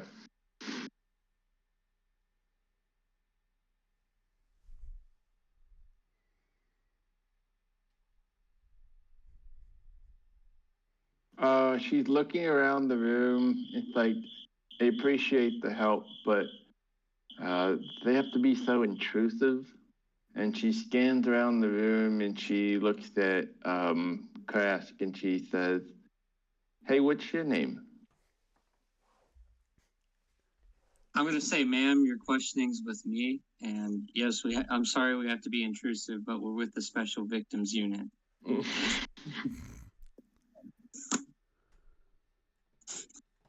We need as many details about the man that did this to you.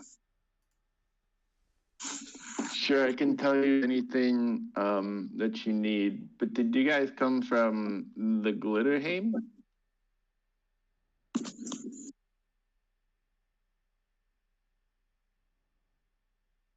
I heard there was a doppelganger that lives in there. Isn't that true? Isn't that where you came from? Where?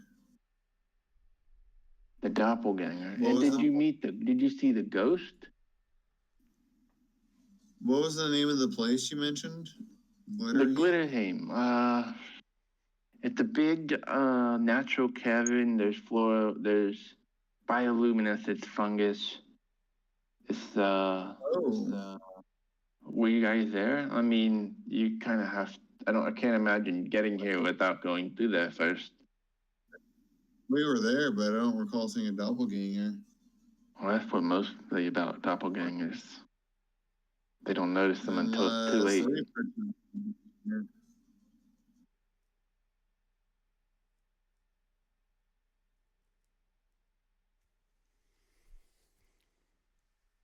Can we see what's in the southern door?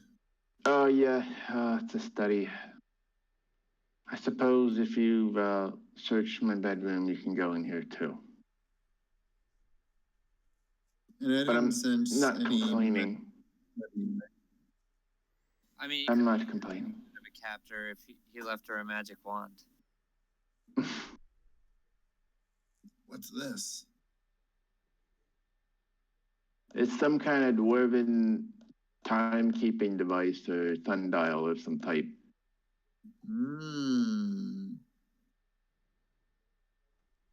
She says. That's what she says.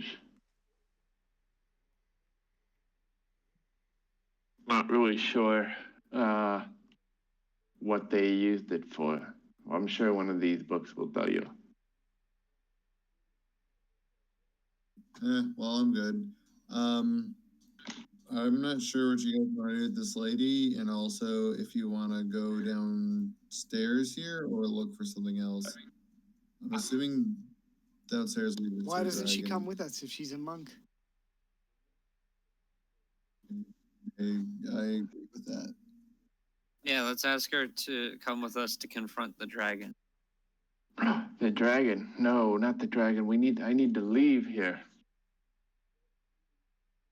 Well, I mean, if we are gonna fight, if we have the potential of fighting a dragon, we should definitely long rest before we go down there. Yeah, I think we should maybe save the dragon for another time, like come back with reinforcements or something. That might be beyond us. I don't know if we can take an ancient black dragon, maybe an adult black dragon, but I don't. But she said that we can barter with it. Yeah, I feel like it's whatever the dragon wants, or you get fucking acid breath. Yeah, I don't know if I see us coming out of that one alive. She says not only we have to transform into a female dragon and take one for the team. She says, yeah, it's not only the dragon down there, but the cleric as well. Right. Trust me, he knows where you are. He's not easy to sneak up on. So how do we find the heart of the forge? I'm wondering if maybe the cleric has it, or if the door guard that fled from our fight has it. He spoke of the heart. The heart of the forge. He spoke of the heart. Yes.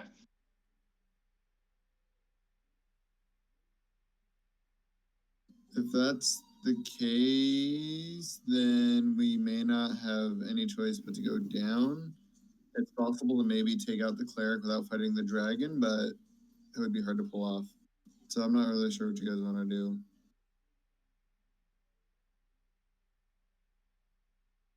I think either way we have to go downstairs. Yep. Without metagaming, I kind of want to just say that we should do at least one more encounter before we long rest. Well, so I think we should trek a little further. We'll tell her we'll be back since she doesn't want to come with us, and let's go down with a torch and see what we see down in the basement. Okay. Can I try to encourage her to come with us? Can I make a persuasion, or can I have someone else do it? Sure. Okay, I will cast guidance on myself, and then try it.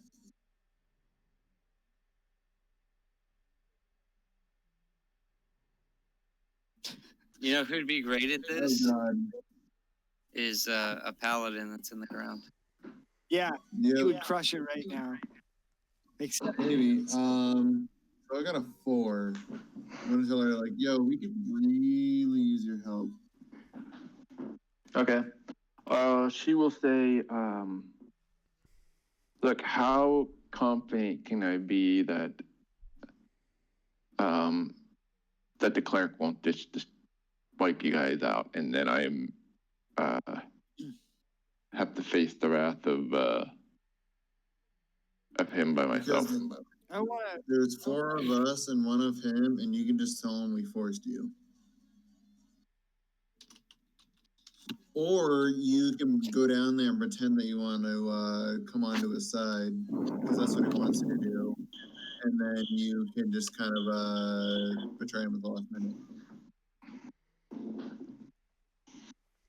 We could also say that if she doesn't, she has a better chance with the 4 of us of besting the cleric than she does on her own.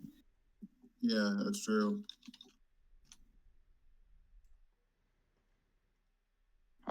She says, yeah, I can't argue with that. That's a good point. Well, okay here. I'll go. I'll follow you guys. Which one of you, she says, which one of you should I hide behind? The orc. When I Krask. I know you're not trying to metagame, Darren, but I feel like we definitely should long rest while we're in this safe room. Probably. And we can go down with all of our abilities and full health. Yeah, The that sounds like a only good idea. thing is that we're really close to leveling, so one more encounter would do it. But if we have to go down like this, then that's fine. I feel like the long rest would. I don't know where else we can go in this place to find an encounter. You know what I mean? We've pretty much explored the whole thing. Yeah, I'm thinking that there will be other things down there. I don't think it'll go right through Dragon Lair, but I could be wrong. So if you guys would rather take a long rest now, then that's cool. Well, why don't we take it to a vote? Who wants to long rest and who wants to go down? I am neutral. All my shit reset on my short rest. Do you have enough health? Yeah. I have enough health as well, but if we were to take a long rest in here, we would also run the risk of getting caught by the cleric, right? Right, because not all of them killed. But wouldn't it be better to face the cleric up here Right. It would force than him having to worry about a dragon? Right. It would.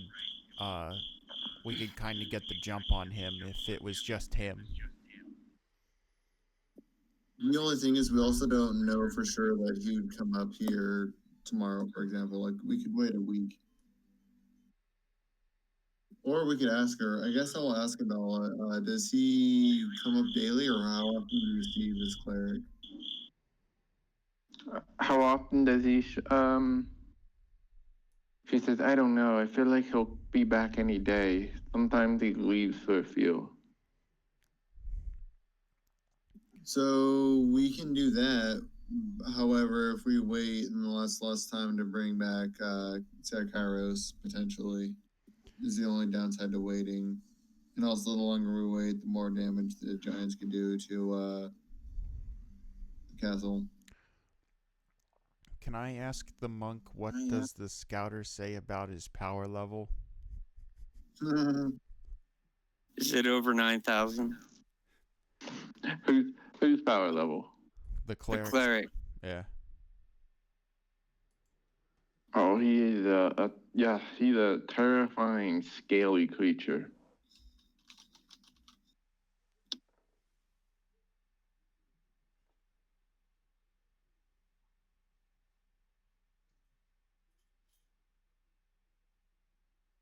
he bested he bested my friend, so locked her in a room with undead to rip her apart because she was of no use. And then she started to sniff again. And that, I don't know, seems to be a bit of a fool's gambit.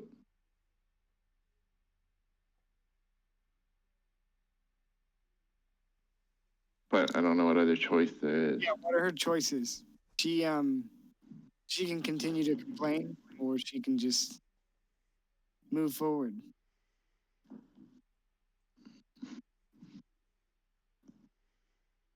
So if we absolutely have to kill this cleric, it seems like the best bet would be to try to get the jump on him. Downside to that is who knows when he'll be up here next. The other downside is he's probably not walking around with the heart of the forge in his pocket. So if we kill him and it's down there, then we might still have to go down there anyway. And we're definitely fucked if the dragon has the heart of the forge. So I guess we go down and kill him. We would just have to bargain for it, and who knows what kind of fucking horrible bargain we'd have to make.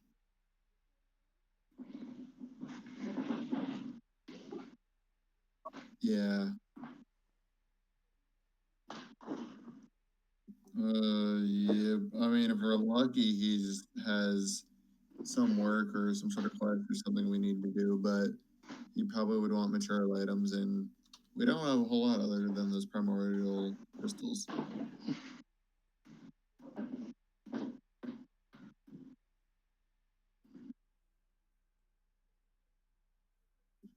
But it may or may not be worth it to give them all of our wealth in exchange for the heart of the forge. Let's just leave some of it up here.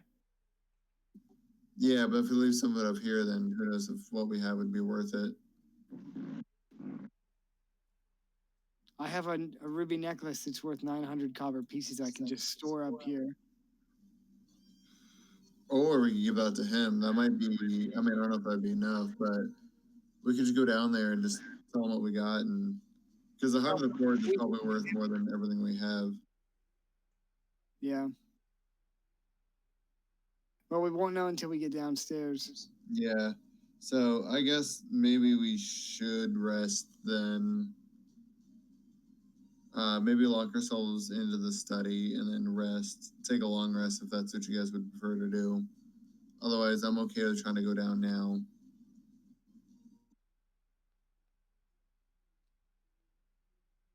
Well, downstairs we go. Okay.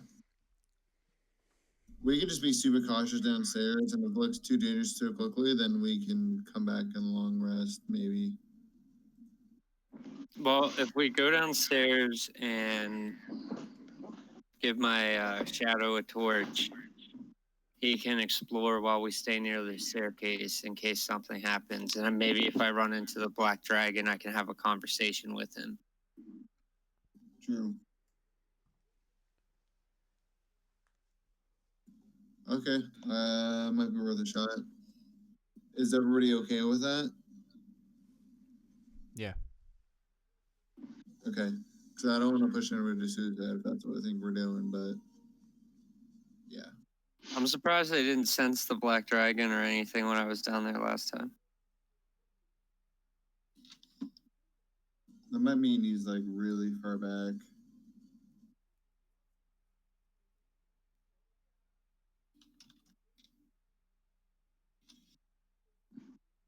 Okay, so your plan is to have your guy walk around a bit, or what? Or you guys just gonna all go down here? I think we're all gonna go down, and then this guy's gonna scout. Yeah. Okay, because it is dark down there. It is pretty dark. Whoopsie, there's a big snake. All right. Oh, that was if you're moving all of our tokens down there, you might as well move the token down too. Were you gonna go down and then were you gonna rest first and go down, or were you just gonna go down? I think we're gonna go down and see if we can go without a long rest, and if we didn't feel safe, then we're gonna come back and long rest. I wonder if we should do that or call it. Um, let's go. Oh, they changed things up a little bit. Let me see what we got in here.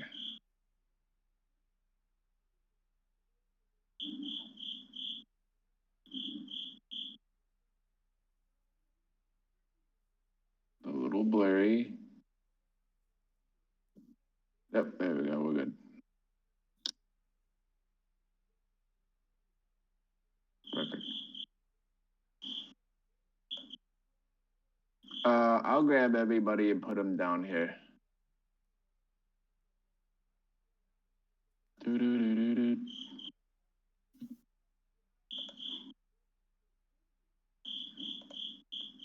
Copy. Darren has a proposition for you.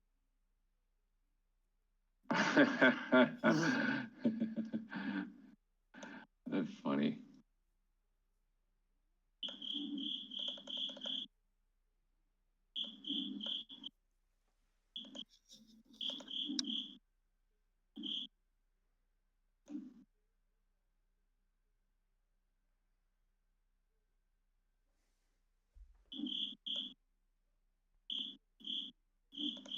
I'll move you guys here.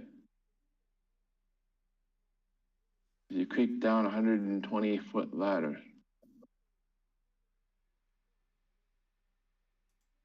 I assume at least some of you can see. Oh, you don't see. I'll give you this whole thing. I have a lantern. I have dark vision. Must be nice. Yep. There you go. Whoa, there's a cool looking cavern.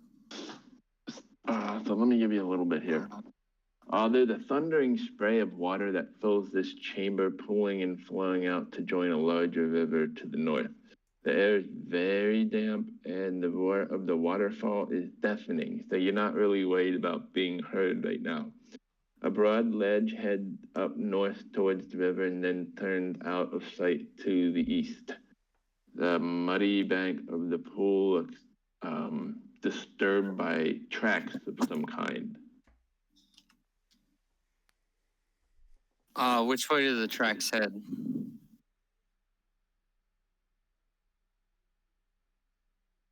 They roll a survival check.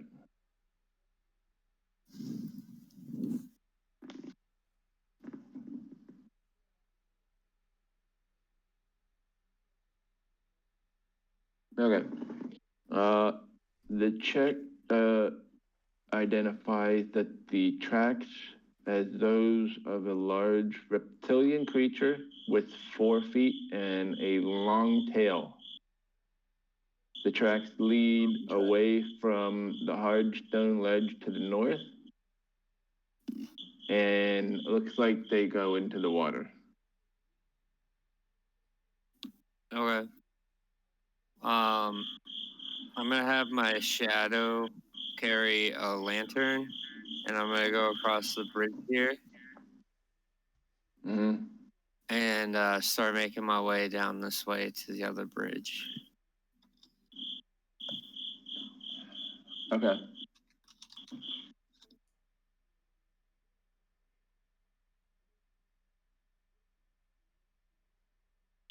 So 60 feet. So you're just gonna try to shine your light out. Yeah, I'm just trying to 60 see feet out. what's around. Okay. You can probably see about this much.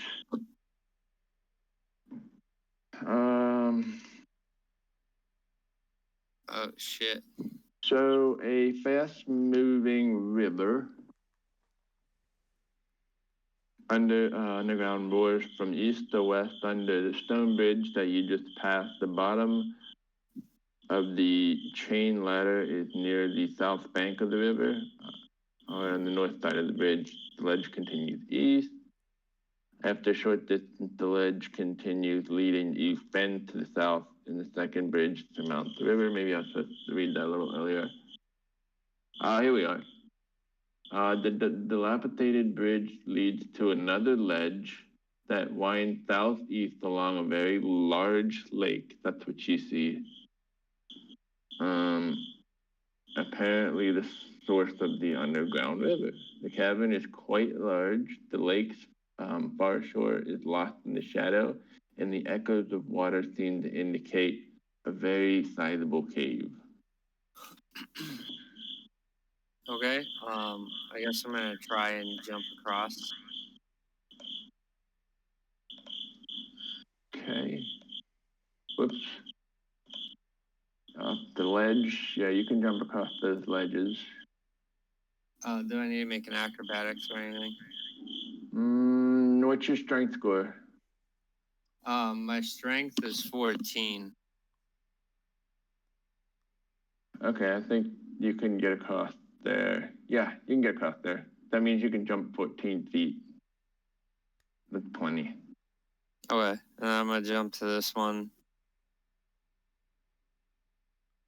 Okay. Oops.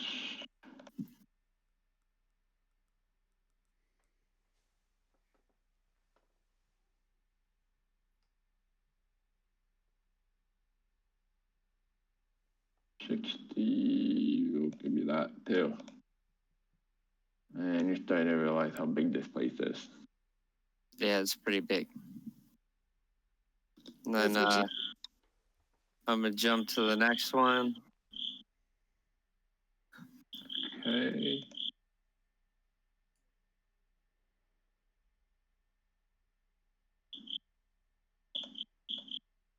Oops, that's the wrong one. Oh my god, wrong one. Reveal areas. There you go. Okay, guys, so Yep. What I was typing that as he showed that. So this is definitely just one big cavern, and we, yeah. so I'm gonna start jumping back. Well, hang on a second. Hang on a second.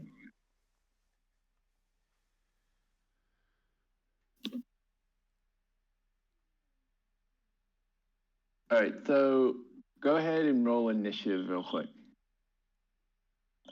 I just want to see what happens first. This might not be, I don't want to raise the alarm too much, but just 21.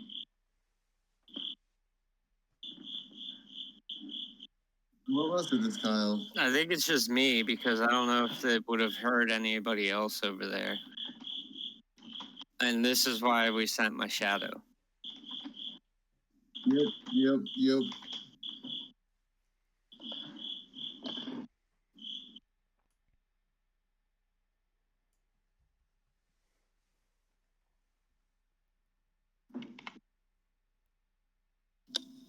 DM, can I roll a stealth check? Yeah. Cool. Okay, so what are you doing, Iolan? I was just I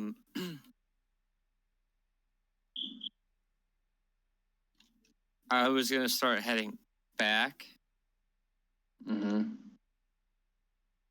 which that would be my movement for a turn.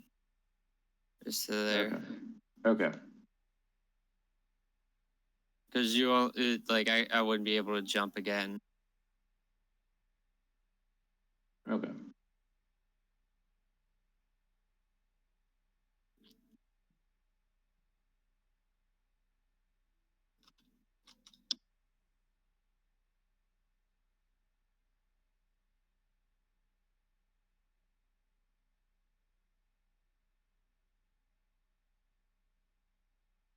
Okay, so as you're making your way back, you see two horns start to poke out of the water, and this black neck sort of turns and looks at you and exhales an acid. And it So you see it head right towards your shadow. Your shadow needs to make a dexterity saving throw.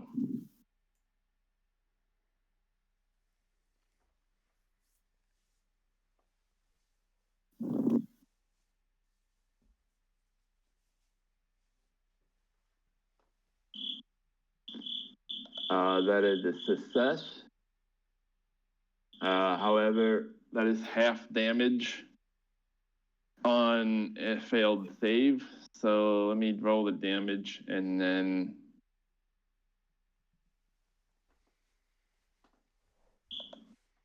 roll the damage. He's clicking a lot.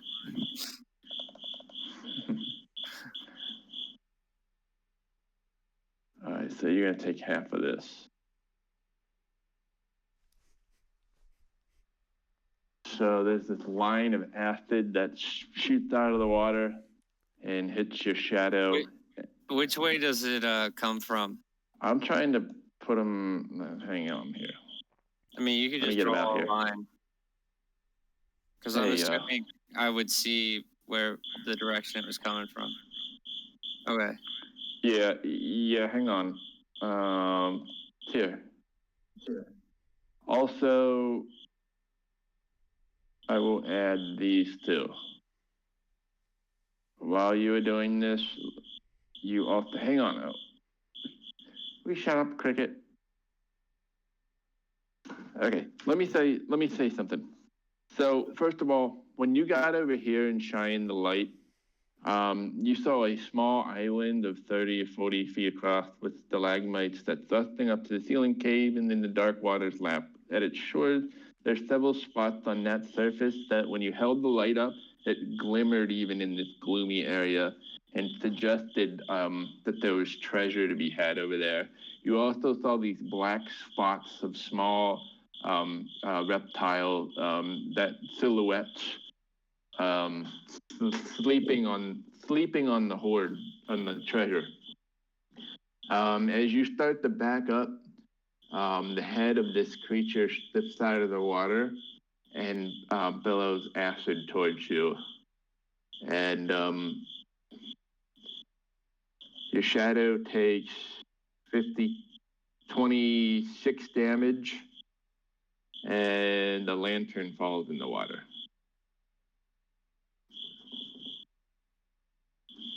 I think it was a torch. Yeah, it was a torch. Was it a torch? Yeah. It was a torch.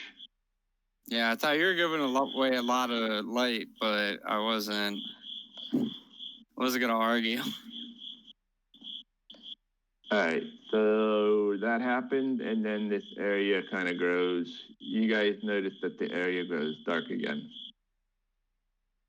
So I'm gonna be sitting there meditating, and I snap up, and I'm gonna look around at the guys and say, "There's definitely a black dragon there," and from what? Oh yeah, you guys hear that? Yeah, Darren's right. And I'm gonna say from what I can gather is that it has children that it's there to protect. Because I saw small lizards on top of its treasure pile. We should get the fuck out. But I don't think it's noticed you guys yet. Yeah, it was thinking like it might think you're the only one, but we also Hang on a second. Climb up. Yes. Let's see if it notices anybody. I feel like it would have to roll pretty damn high with all the water noise and everything. Oh. Jesus.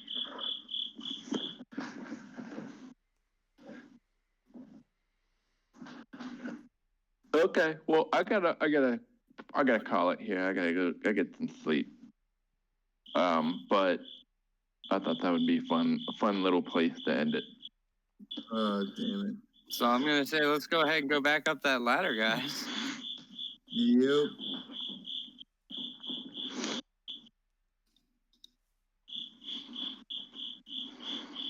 The side is if I don't know, I don't know if it's all dragons, but if some dragons can sort of shapeshift, so it might be able to chase us up there. So it might just need to like completely GTFO. But I guess that's a problem for next time. This is, I'll keep in mind that this ladder comes down, this chain ladder comes down from a chasm. Like a big chasm, right? So it's something that's big enough for a dragon to fly up through. Yeah, look, if we go back to the foundry, if we go back here, right. it stretches across this spans. So we'd have to go up and flee and go somewhere very far. So do you guys just want to go back into her room and then call it a night? Yeah, but I think we would have to run further than that because, as Dave strongly hinted, it could probably chase us up here.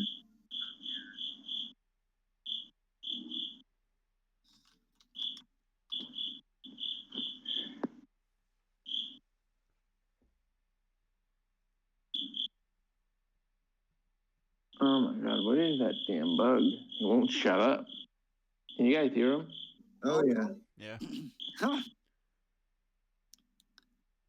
I have no idea where he is, and he sounds like he's right next to me, too. And there's nothing in this room either. There's like, it's like an empty room, so I can't see where the hell it's at. There's nowhere to hide.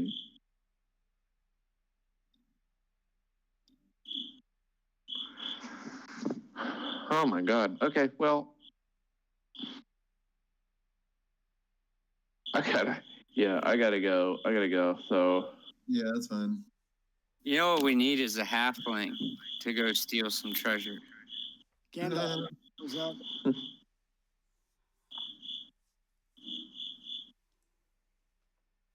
But anyways, yeah, it's good to be back. It's been a while, and I guess we'll figure out what happens next time.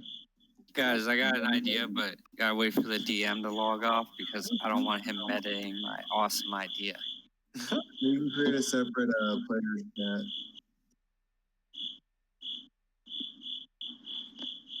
He going to bed anyway. I'm going. He can't even sneak hide in the chat because you just hear the cricket. Yeah, I can barely hear anything at this point. This cricket won't shut the hell up. That's like every time somebody's saying, I even have like noise reduction and shit on. So it's like, this is absurd. I'm sure when I get off here, it's gonna be twice as loud. Yeah, good luck, buddy. Shut up. There, he stopped for one chirp. All right, guys. Well, I'm gonna log off here. I gotta get some sleep. Yeah, let me know what you want to do. So we'll play next time. Peace. Hey, Later, man. John Lennon, do you hear those crickets? You guys, hey John Lennon, you hear them crickets? Oh my god. They See you found later. him dead in a ditch, face down. Are you serious? Yeah. He was outside like Hot Point, dead in that stream. Wow. That's sad. That's just called a hot point hanging over. That's definitely not the first time that's happened down there. No, because people like try walking home drunk from there and they stumble and fall in that stream. Yep. Where are you going tonight? Hot Point? Oh yeah.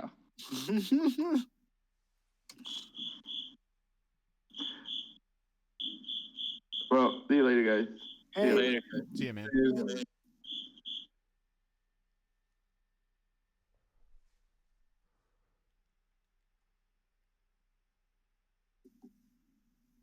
Klein, move him to the tar pits. Move Dave to the tar pits? Yeah. Or Kyle. We can go. We can all jump down. Okay.